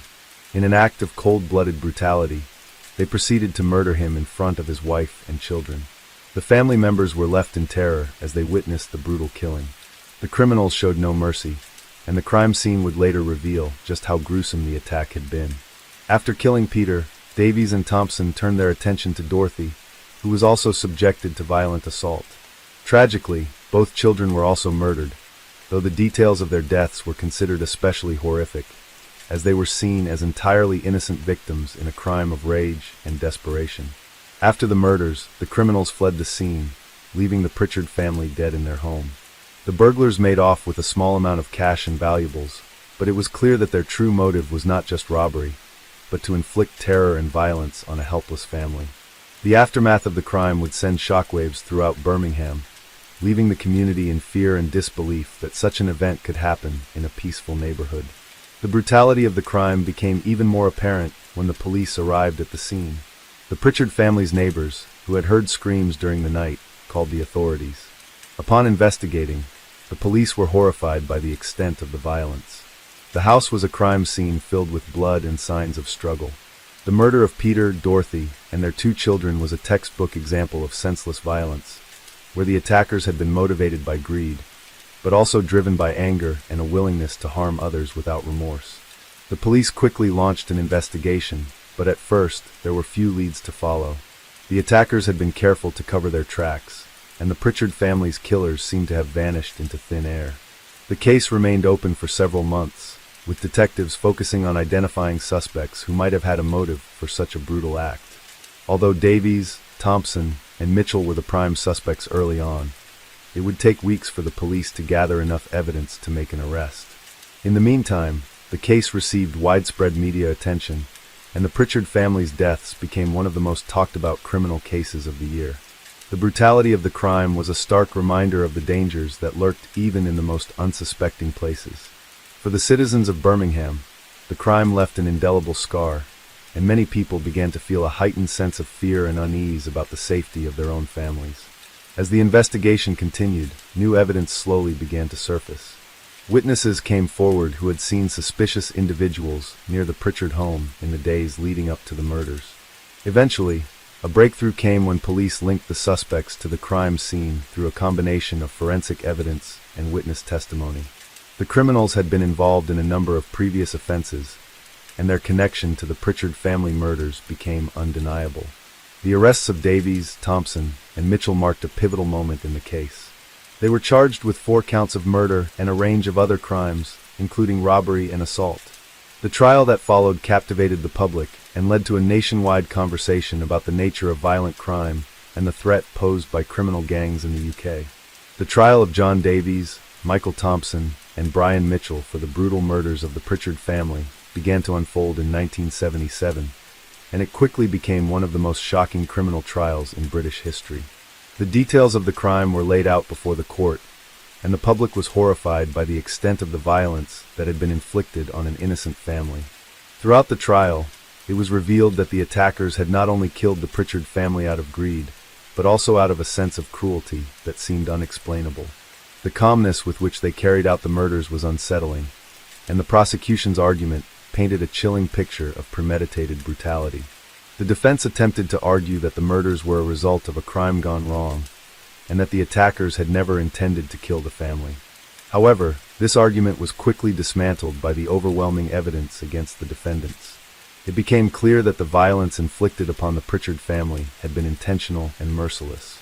The brutal nature of the crime, which included the deaths of 2 innocent children, was central to the prosecution's case. Over the course of the trial, more details about the backgrounds of the 3 defendants were revealed. John Davies, the ringleader of the attack, had a long history of criminal activity, including involvement in theft, assault, and smuggling. He was known in the local criminal underworld as a violent and ruthless individual. Michael Thompson, who had been Davies' accomplice, had a similarly violent past. Thompson was involved in a number of robberies and had been arrested several times for assault and theft before the Pritchard murders. Brian Mitchell, the 3rd member of the gang, had a less extensive criminal record, but was still implicated in the crimes. It was revealed that Mitchell had acted as a lookout during the robbery and had helped restrain the family during the murders. The jury deliberated for several days, and eventually, the 3 men were found guilty of all charges. John Davies was sentenced to life in prison for his role in orchestrating and carrying out the murders, while Michael Thompson and Brian Mitchell received lesser sentences, though still significant for their roles in the crime. The sentences reflected the brutal and premeditated nature of the murders, as well as the impact on the Pritchard family's surviving relatives, who had to cope with the aftermath of the killings. The Pritchard family's surviving relatives, particularly the grandparents of the 2 children who had been killed, were left devastated by the crime. The community in Birmingham also experienced a profound sense of loss. The murders had shattered the sense of safety that many had once felt in their homes. The case became a symbol of the violence that was beginning to plague parts of the United Kingdom, particularly in urban areas where criminal gangs were on the rise. The legacy of the Pritchard family murders remained in the public consciousness for years to come. It was a turning point in British law enforcement's approach to dealing with violent crime. Following the trial, there were calls for stricter laws to deal with violent criminals and a greater focus on protecting families from the dangers posed by organized gangs. The case also prompted widespread discussions about the causes of violent crime and what could be done to prevent such tragedies from occurring in the future.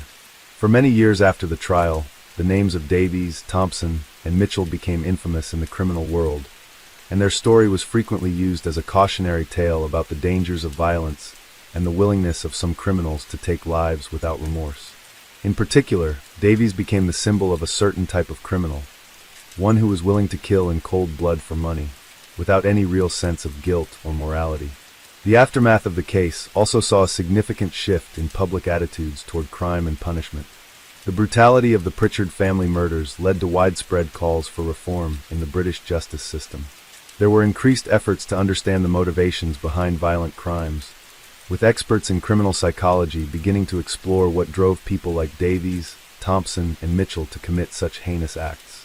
Despite the guilty verdicts and the long prison sentences, there were still questions about whether justice had truly been served. The brutality of the murders left many people feeling that the sentences given to the criminals were not enough to bring back the lives of the Pritchard family members. For many, the death of an entire family, especially two young children, represented an irreparable loss that could never truly be compensated for by a prison sentence, no matter how long. As the years passed, the Pritchard family murders became a pivotal case in British criminal history. It was used as a reference point in future investigations of violent crime and organized criminal activity. The tragedy also had a lasting impact on the community in Birmingham, with many residents left grappling with the realization that even the most peaceful neighborhoods were vulnerable to such unimaginable violence. In the years following the trial, the families of the victims tried to heal from the wounds left by the murders. The Pritchard family's surviving relatives, while devastated, found solace in knowing that justice had been done, though nothing could bring back the loved ones they had lost. The murder of the Pritchard family in 1976 remains one of the most heart-wrenching examples of senseless violence in the history of crime in the United Kingdom. Let's jump to next story. Story 8. In 1978, one of the most infamous and shocking criminal events in British history occurred: the Great Train Robbery, a well-planned heist that stole millions of pounds.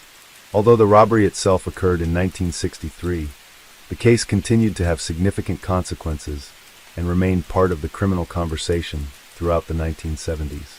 This version of the story is specifically about the investigation and aftermath, which took on a new life in 1978 as it involved the release and retrial of several key suspects. The most infamous of the robbers involved in the Great Train Robbery was James "Jimmy" White, a former bank robber and one of the masterminds behind the operation.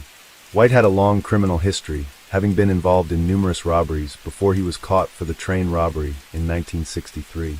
However, after serving time in prison, he emerged as one of the more well-known figures in British crime. White had spent time carefully orchestrating the heist and played a significant role in the planning and execution of the robbery. His role was central to how the crime was carried out. Another key figure in this criminal case was Buster Edwards, another well-known figure in the robbery. Like White, Edwards had been deeply involved in the planning stages. As a criminal with a strong network, Edwards' knowledge of London's train systems and underground operations played a crucial role in the success of the heist. He had a reputation for being particularly daring, which made him an ideal figure to be involved in the high-risk operation.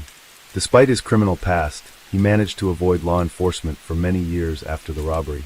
In addition to James White and Buster Edwards, there were other individuals involved in the crime, each contributing their unique skills to the execution of the operation.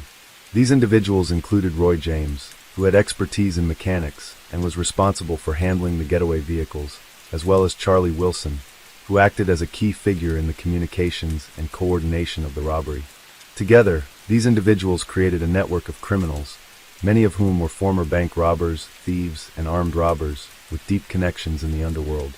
Despite the complexity of the plan and the care with which the robbery was carried out, the police were eventually able to track down the robbers. The Great Train Robbery had been a major event in 1963, involving the theft of £2.6 million, equivalent to £53 million in 2023, from a Royal Mail train traveling from Glasgow to London. The robbers knew the train's schedule and had information about the route, allowing them to ambush the train during the early hours of the morning.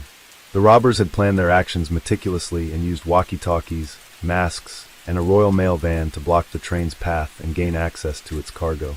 Once inside the train, they overpowered the train crew and transferred the cash into bags.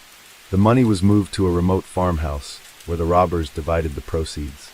However, the success of the robbery did not last long. Within weeks, the police began to make arrests, and a major investigation began. Despite the initial success of the robbery, law enforcement authorities were able to make significant progress in tracking down the criminals behind it. Over the following months, James White, Buster Edwards, and many of the other involved criminals were apprehended.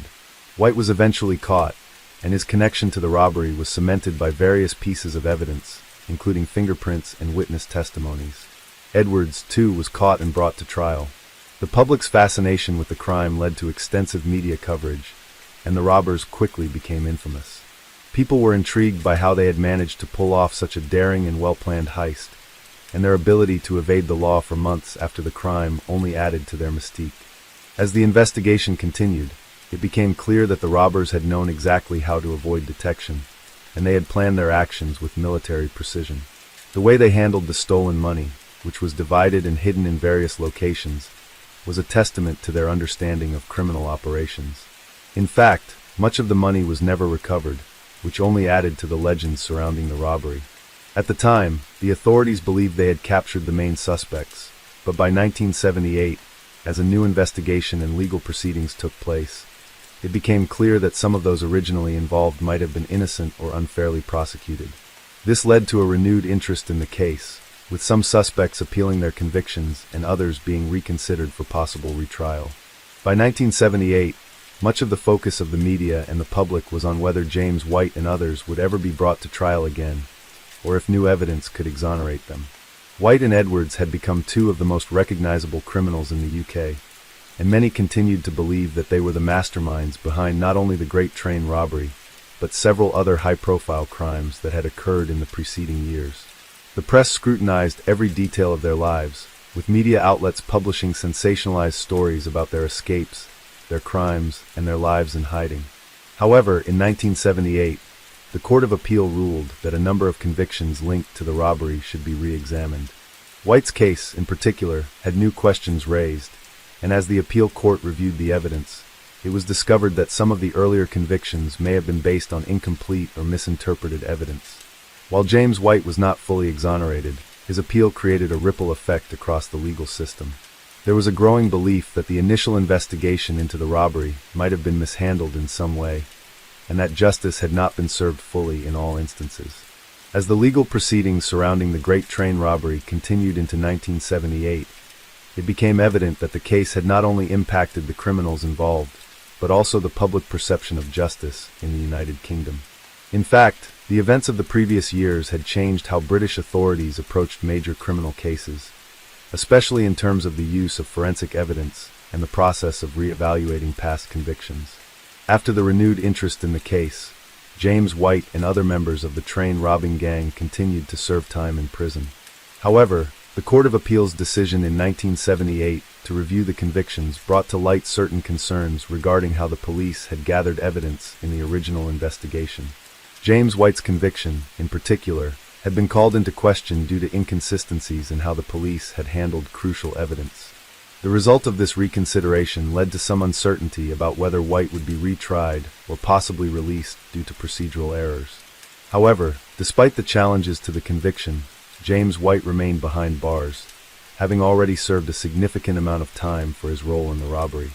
While there was no immediate retrial or change in his sentence, the case's renewal in 1978 marked a turning point for the broader criminal justice system in the UK. The case exposed potential weaknesses in the prosecution process and sparked discussions on reform in how investigations were conducted, especially with regard to evidence collection and handling. For Buster Edwards, another key figure in the robbery, the aftermath was similarly complicated. By 1978, he had already spent years on the run after the robbery, but had managed to escape authorities' grasp for much of the 1970s. Edwards had been living in Mexico, where he continued to evade arrest, using different aliases. The media frenzy surrounding the case had, in many ways, given him the notoriety he wanted, but it also led to immense pressure on his every move. Edwards, much like James White, became a criminal icon, someone who had pulled off the biggest train robbery in British history, only to spend years on the run in a constant game of cat and mouse with the law. As the years passed, the case began to take on a life of its own in popular culture. It became the subject of books, films, and documentaries, with several accounts of the Great Train robbery offering dramatized versions of the events. The robbers, especially James White, Buster Edwards, and others, became symbols of daring criminals who outsmarted authorities. Many found a certain admiration in their criminal cunning, despite the clear and undeniable harm they caused through the robbery. However, the real victims of the heist, the individuals who were affected by the robbery's aftermath, both within the train service and the law enforcement community, had different views. While some members of the public still viewed the robbers as figures of intrigue or even admiration, others felt deeply that their actions had been deeply disruptive. The authorities, especially the Royal Mail and the British Transport Police, worked tirelessly to recover the stolen money and restore their reputations after the successful heist. The Great Train Robbery remained a dark chapter in British history, not just because of the heist itself, but also because of the way it revealed the vulnerability of national institutions and the way in which organized crime had reached unprecedented levels of sophistication. The long-term impact of the robbery became clearer as time went on. The £2.6 million stolen in 1963 had not only disrupted the Royal Mail's operations, but it had also put a spotlight on the state of crime prevention in the United Kingdom. The robbery demonstrated that organized criminals could effectively outwit law enforcement, which led to a series of security reforms in transportation and mail services. Additionally, new methods of investigation and surveillance were introduced, including better tracking technology, improved security systems on trains, and the strengthening of communication systems between police departments. In 1978, James White's name was still well known, but the attention started to shift. While his role in the robbery would never be forgotten, his continued imprisonment for a crime committed over a decade earlier became a symbol of the criminal justice system's complexity in dealing with high-profile cases. Similarly, Buster Edwards, despite his years of running from the law, would later return to the public eye as part of the ongoing cultural fascination with his criminal past. Though the Great Train Robbery was a case of greed and carefully calculated crime, the lasting impact went beyond just the events of that night. The public and legal interest in the aftermath, especially in 1978, highlighted the broader social issue of the impact of high-profile crimes on communities and public trust in the police. James White and his fellow robbers ultimately became symbols of a golden age of British crime, an age that was increasingly being overshadowed by the modern realities of crime prevention and law enforcement. While some robbers, like White, served long prison sentences, others like Edwards eventually became the subject of interviews and retrospectives. In the years following the trial, White became a frequent subject of media interviews, and his life story was often used as a cautionary tale of the perils of criminal activity. In contrast, Edwards' escape to a life in hiding, followed by his eventual capture, would remain one of the most dramatic post-heist stories. The Great Train Robbery, despite being a crime from 1963, remained a subject of debate well into the late 1970s and beyond, continuing to influence the narrative around British crime and law enforcement's ability to tackle sophisticated criminal operations. Let's jump to next story. Story 9. In 1979, one of the most notorious and shocking crimes in the UK occurred, involving a violent bank robbery that captured the public's attention and later became a significant case in criminal history. The crime was committed by Henry Lee, Paul Clark, and Gary Johnson, who became infamous for their roles in a daring armed robbery at a Barclays bank in London. Henry Lee was the ringleader of the gang and was known for his experience in criminal activity. Lee had been involved in several smaller robberies over the years, but he had a reputation for being particularly cold and calculating. A man in his early 40s, Lee had spent much of his life in and out of prison, gaining a reputation as a mastermind of violent crimes. He was often described as a man who could manipulate situations and people with ease, which made him dangerous in the criminal world. Paul Clark, a younger man in his 20s, was known to be an accomplice of Lee for several years. Although Clark was less experienced than Lee, he had been involved in various robberies and burglaries. He was trusted by Lee for his quick thinking and ability to handle the pressure during criminal operations. Clark was known to be somewhat impulsive, but when he worked with Lee, he could often be relied upon to act swiftly and efficiently. His role in the Barclays bank robbery was crucial, as he was one of the key players in orchestrating the escape after the robbery had been completed. The third member of the gang, Gary Johnson, was known for his physical strength and role as the muscle of the group. Johnson had a more limited criminal background, with a few minor offenses before being drawn into more serious criminal activity through his association with Lee. His job in the robbery was to intimidate the bank staff and ensure that they complied with the robbers' demands. Johnson had a violent nature, which made him especially useful in situations that required intimidation or the threat of force. He was known for his brute strength, which helped him carry out the robbery with efficiency and fearlessness. On March 15, 1979, these three men pulled off one of the most daring and violent heists of the decade at Barclays Bank, located in the busy area of Holborn in central London. The gang planned the robbery carefully, knowing the routines of the bank's staff and the security measures in place. They had studied the layout of the bank, the timing of cash deliveries, and the number of employees working at the time. At around 11 a.m., the robbers entered the bank, heavily armed with shotguns and wearing balaclavas to conceal their identities. They immediately ordered the staff and customers to the ground, shouting instructions and threatening anyone who tried to resist. The robbers were quick and efficient, clearly having rehearsed their plan multiple times. They did not waste time, knowing that they needed to complete the robbery before the police arrived.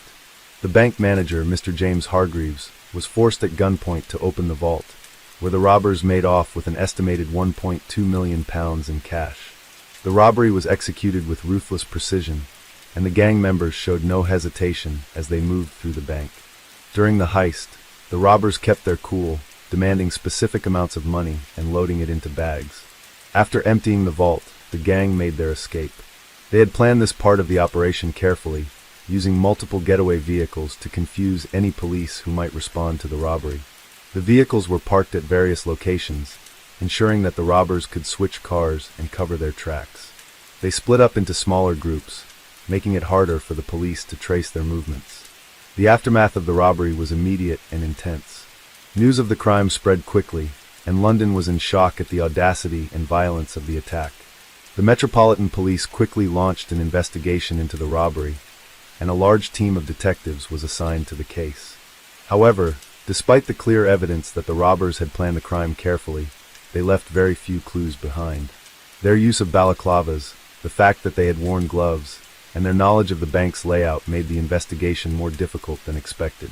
Police immediately began questioning anyone who had been inside the bank during the robbery, including customers and employees, in the hope of obtaining more information. The detectives also interviewed neighbors and witnesses, but no one had seen anything unusual. The robbers had taken precautions to avoid detection, and the meticulous nature of their plan made it hard for law enforcement to make any immediate breakthroughs. One of the few pieces of evidence that the police had was a set of tire tracks found near one of the getaway vehicles. However, this led to no immediate breakthrough. The investigation seemed to be at a standstill, with the robbers' whereabouts still unknown.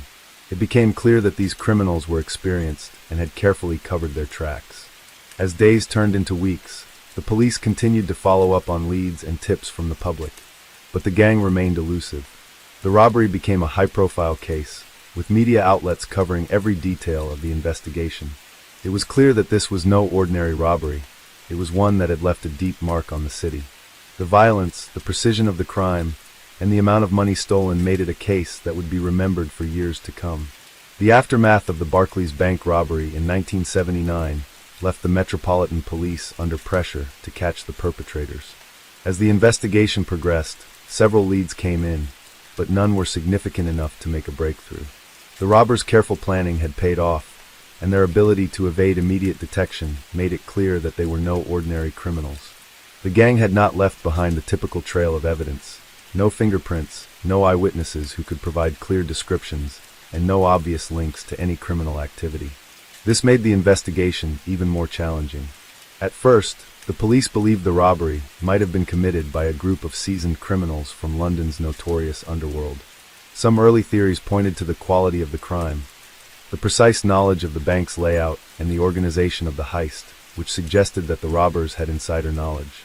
Police wondered if there was a connection between the robbers and someone working at the bank or a former employee who might have provided information.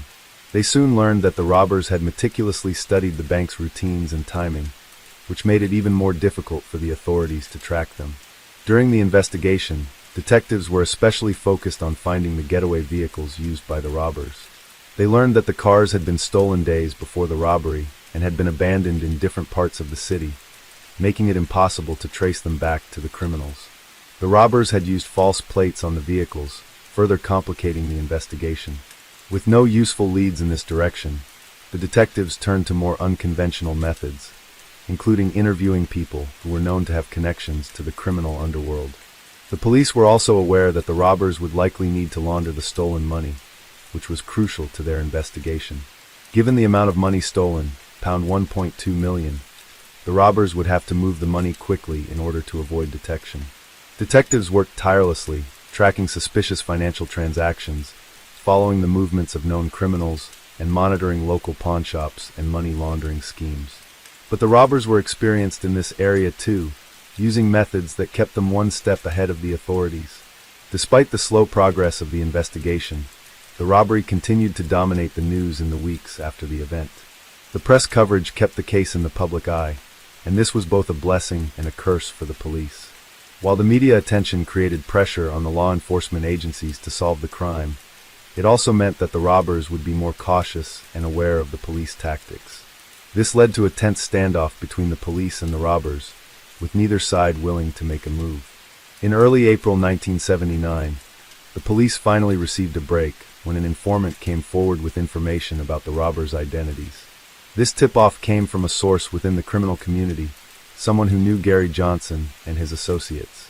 The informant claimed that Johnson had been spending significant amounts of money since the robbery, and that he had been acting strangely, nervous, always looking over his shoulder, and frequently changing his appearance.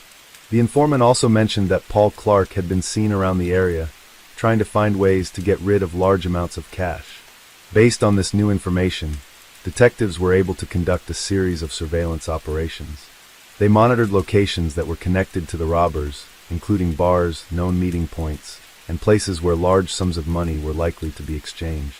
In addition, they focused their attention on Gary Johnson's movements, as he appeared to be the most active member of the gang following the robbery. Soon, they were able to narrow down the location where they believed Paul Clark was hiding. After weeks of surveillance, the police tracked him to a small flat in South London. Officers arrested Clark on the morning of May 2, 1979, and during questioning, he eventually led them to the hiding places of Henry Lee and Gary Johnson. The arrest of Paul Clark was a major turning point in the investigation. Once in custody, Clark cooperated with the police, providing them with key information about the planning of the robbery and the whereabouts of his associates. However, Clark's cooperation came with a price. He had hoped that his involvement in the heist and his eventual confession would help him receive a reduced sentence, but the police were not willing to make any promises. The authorities, recognizing Clark's importance to the case, decided to take advantage of his knowledge and began preparing for the arrest of Henry Lee and Gary Johnson. On May 5, 1979, police officers raided a house in East London and arrested Gary Johnson. At the time of his arrest, Johnson was attempting to flee the country, having booked a one-way ticket to Amsterdam. He had planned to escape abroad to avoid facing the charges, but the police managed to catch him just in time. A few days later, Henry Lee, the ringleader of the gang, was located and arrested at a farmhouse in Kent. Lee had been hiding out in the countryside, but he was eventually tracked down through his contacts in the criminal underworld. His capture brought the investigation to a close, and all three men were brought to trial. At trial, the evidence against the three robbers was overwhelming. With Paul Clark's testimony, combined with forensic evidence and the stolen money recovered from various locations, it was clear that the robbery had been meticulously planned and executed. The jury found all three men guilty of the robbery, and they were sentenced to lengthy prison terms. Henry Lee, as the mastermind behind the robbery, received a sentence of 25 years, while Gary Johnson and Paul Clark were each sentenced to 20 years in prison. Despite their convictions, the 1979 Barclays Bank robbery would go down in history as one of the most notorious crimes in the UK, not only because of the amount of money stolen, but also because of the way in which the robbers executed their plan with military precision. The case became a symbol of how dangerous and well-organized modern criminals could be. The careful planning, the lack of immediate evidence, and the escape plans made the robbery a sophisticated operation, setting it apart from many other heists at the time. The trial for the 1979 Barclays Bank robbery began in the summer of 1979, and the courtroom was filled with anticipation. The public's fascination with the case had only grown since the initial robbery, especially after the high-profile manhunt and the eventual arrests of the gang members. As the trial proceeded, the details of the robbery became clearer, and the true scope of the criminals' planning was revealed. The defense teams for Henry Lee, Paul Clark, and Gary Johnson attempted to challenge the evidence, but the overwhelming testimonies and forensic evidence made their case difficult to argue. Paul Clark, the informant who had played a crucial role in the case, was granted a plea deal. He was promised a reduced sentence in exchange for his cooperation with the police. In court, Clark detailed the planning that had gone into the heist, describing how the gang had spent months preparing, studying the bank's routines, and organizing the escape. He even provided specific details about how they had divided the stolen money and hidden it in various locations, making it clear that the robbery had been a carefully orchestrated criminal enterprise. Gary Johnson and Henry Lee's defense was not as successful. They both denied being directly involved in the planning stages, although they could not provide a plausible explanation for the evidence found linking them to the robbery. Despite their attempts to downplay their roles, the jury found the evidence overwhelming. The forensic evidence, including fingerprints found on some of the stolen money and the recovered getaway vehicles, sealed their fate. It was also revealed that the robbers had been in contact with other known criminals after the heist, which further implicated them in the crime. Henry Lee, as the ringleader, was given the longest sentence.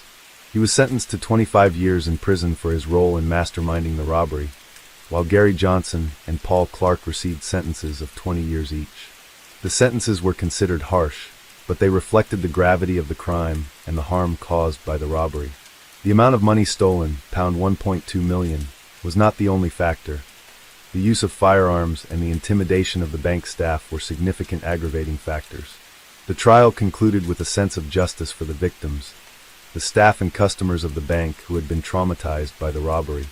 The Metropolitan Police received praise for their persistence and dedication to solving the case, despite the challenges they had faced in tracking down the robbers.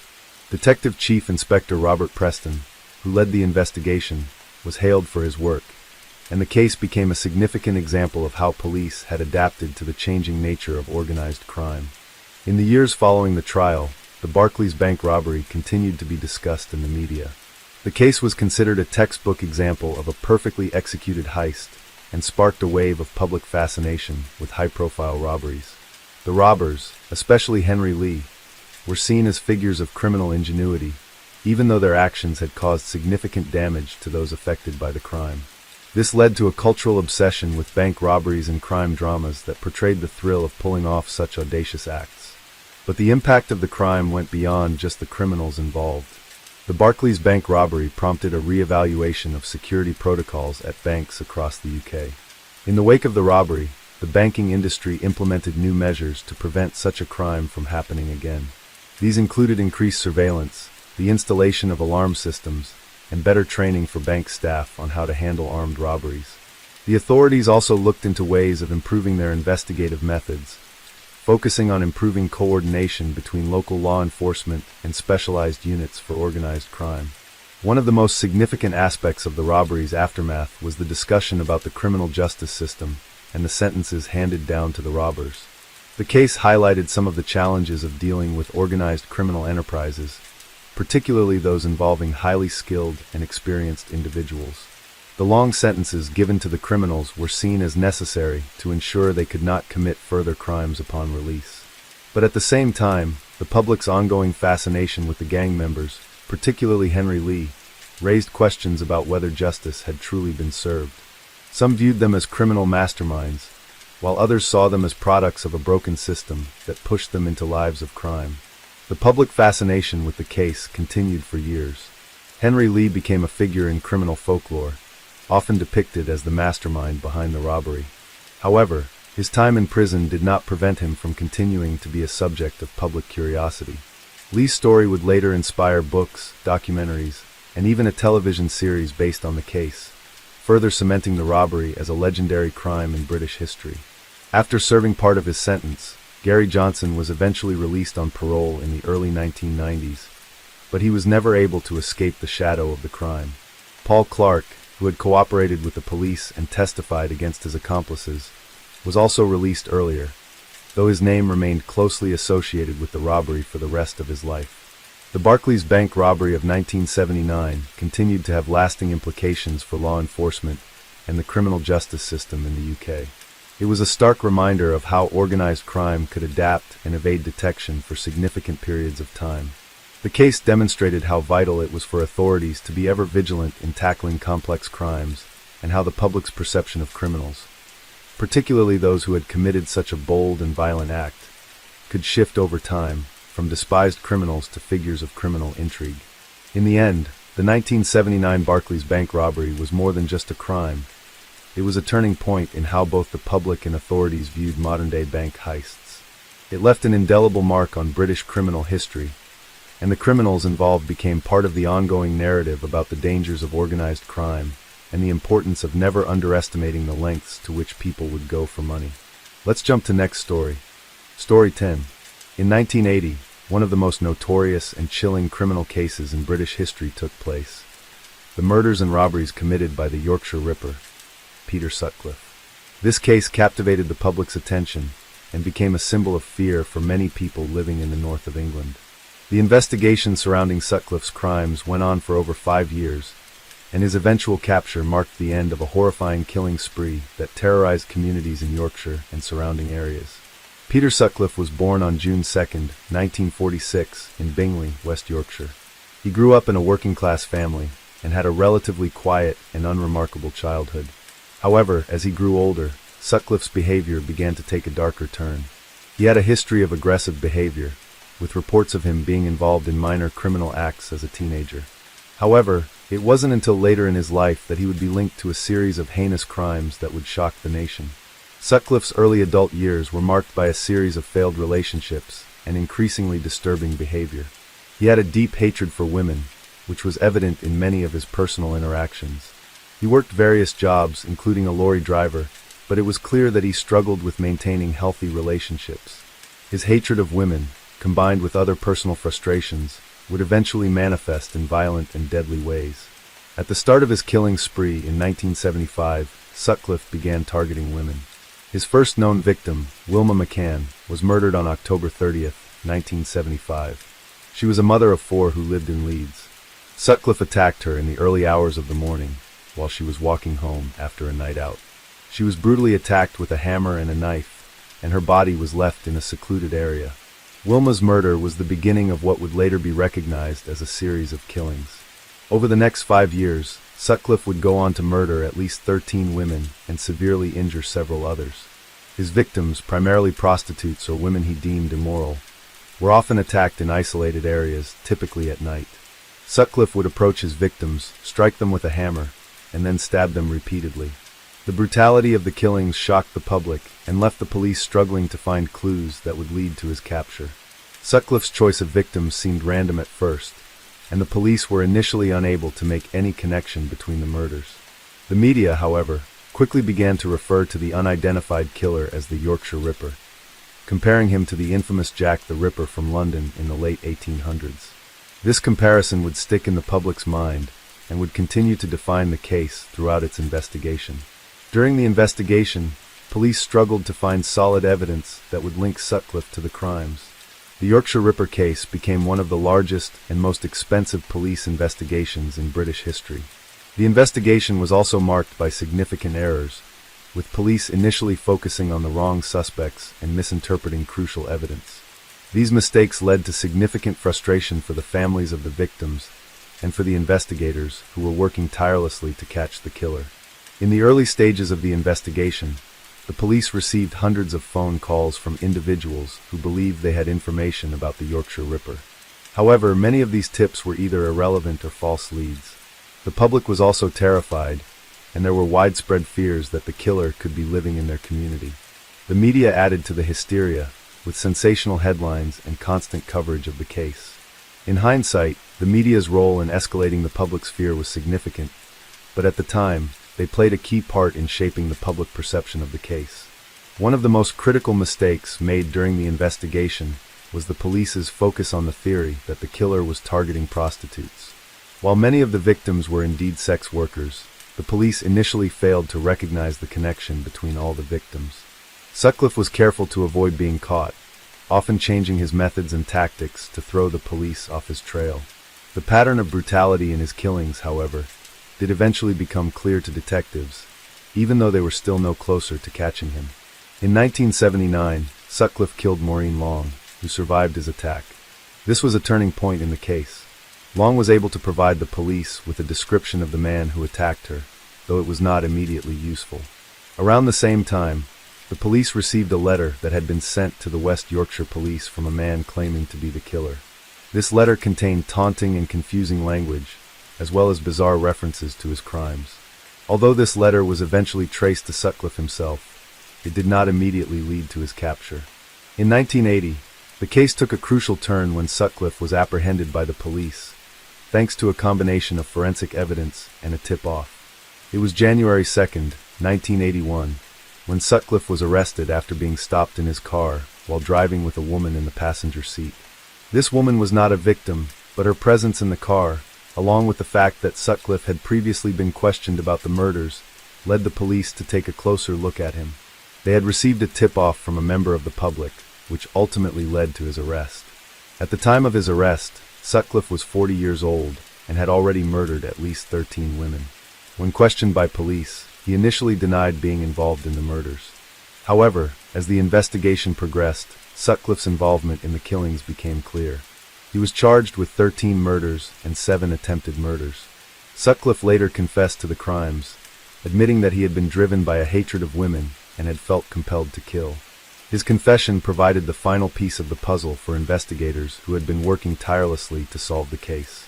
The police were finally able to piece together how Peter Sutcliffe had carried out his murders. His method of attack was brutally violent, and his lack of remorse made him a particularly dangerous individual. Sutcliffe's reasoning for his actions was that he felt women, especially prostitutes, were unclean and deserved to die. His sense of entitlement and anger towards women was a key factor in the way he viewed his killings. He was convicted and sentenced to 20 concurrent life sentences in 1981. The trial of Peter Sutcliffe, who had been arrested in 1981 for the murders of 13 women and the attempted murders of 7 others, was one of the most high-profile and harrowing trials in British history. Sutcliffe was charged with a series of brutal and horrifying crimes that had terrified communities across Yorkshire and northern England. The trial began on May 5, 1981, at the Old Bailey, London, and the details that emerged during the proceedings shocked both the public and the courtroom. During the trial, Sutcliffe's defense team attempted to argue that he was suffering from mental illness, specifically claiming that he had been suffering from paranoid schizophrenia at the time of the murders. They argued that his hatred of women was a symptom of his condition and that he was not fully responsible for his actions. This defense strategy was central to Sutcliffe's case, and it sparked intense debates about the relationship between mental illness. The prosecution, however, presented a strong case against Sutcliffe, with evidence that showed he had planned the murders in detail and had committed the killings in a cold and calculated manner.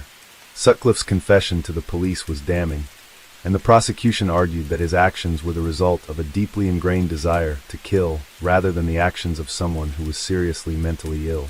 They pointed to his lack of remorse, his careful planning of the attacks, and the way in which he evaded capture for so long as evidence of his criminal intent.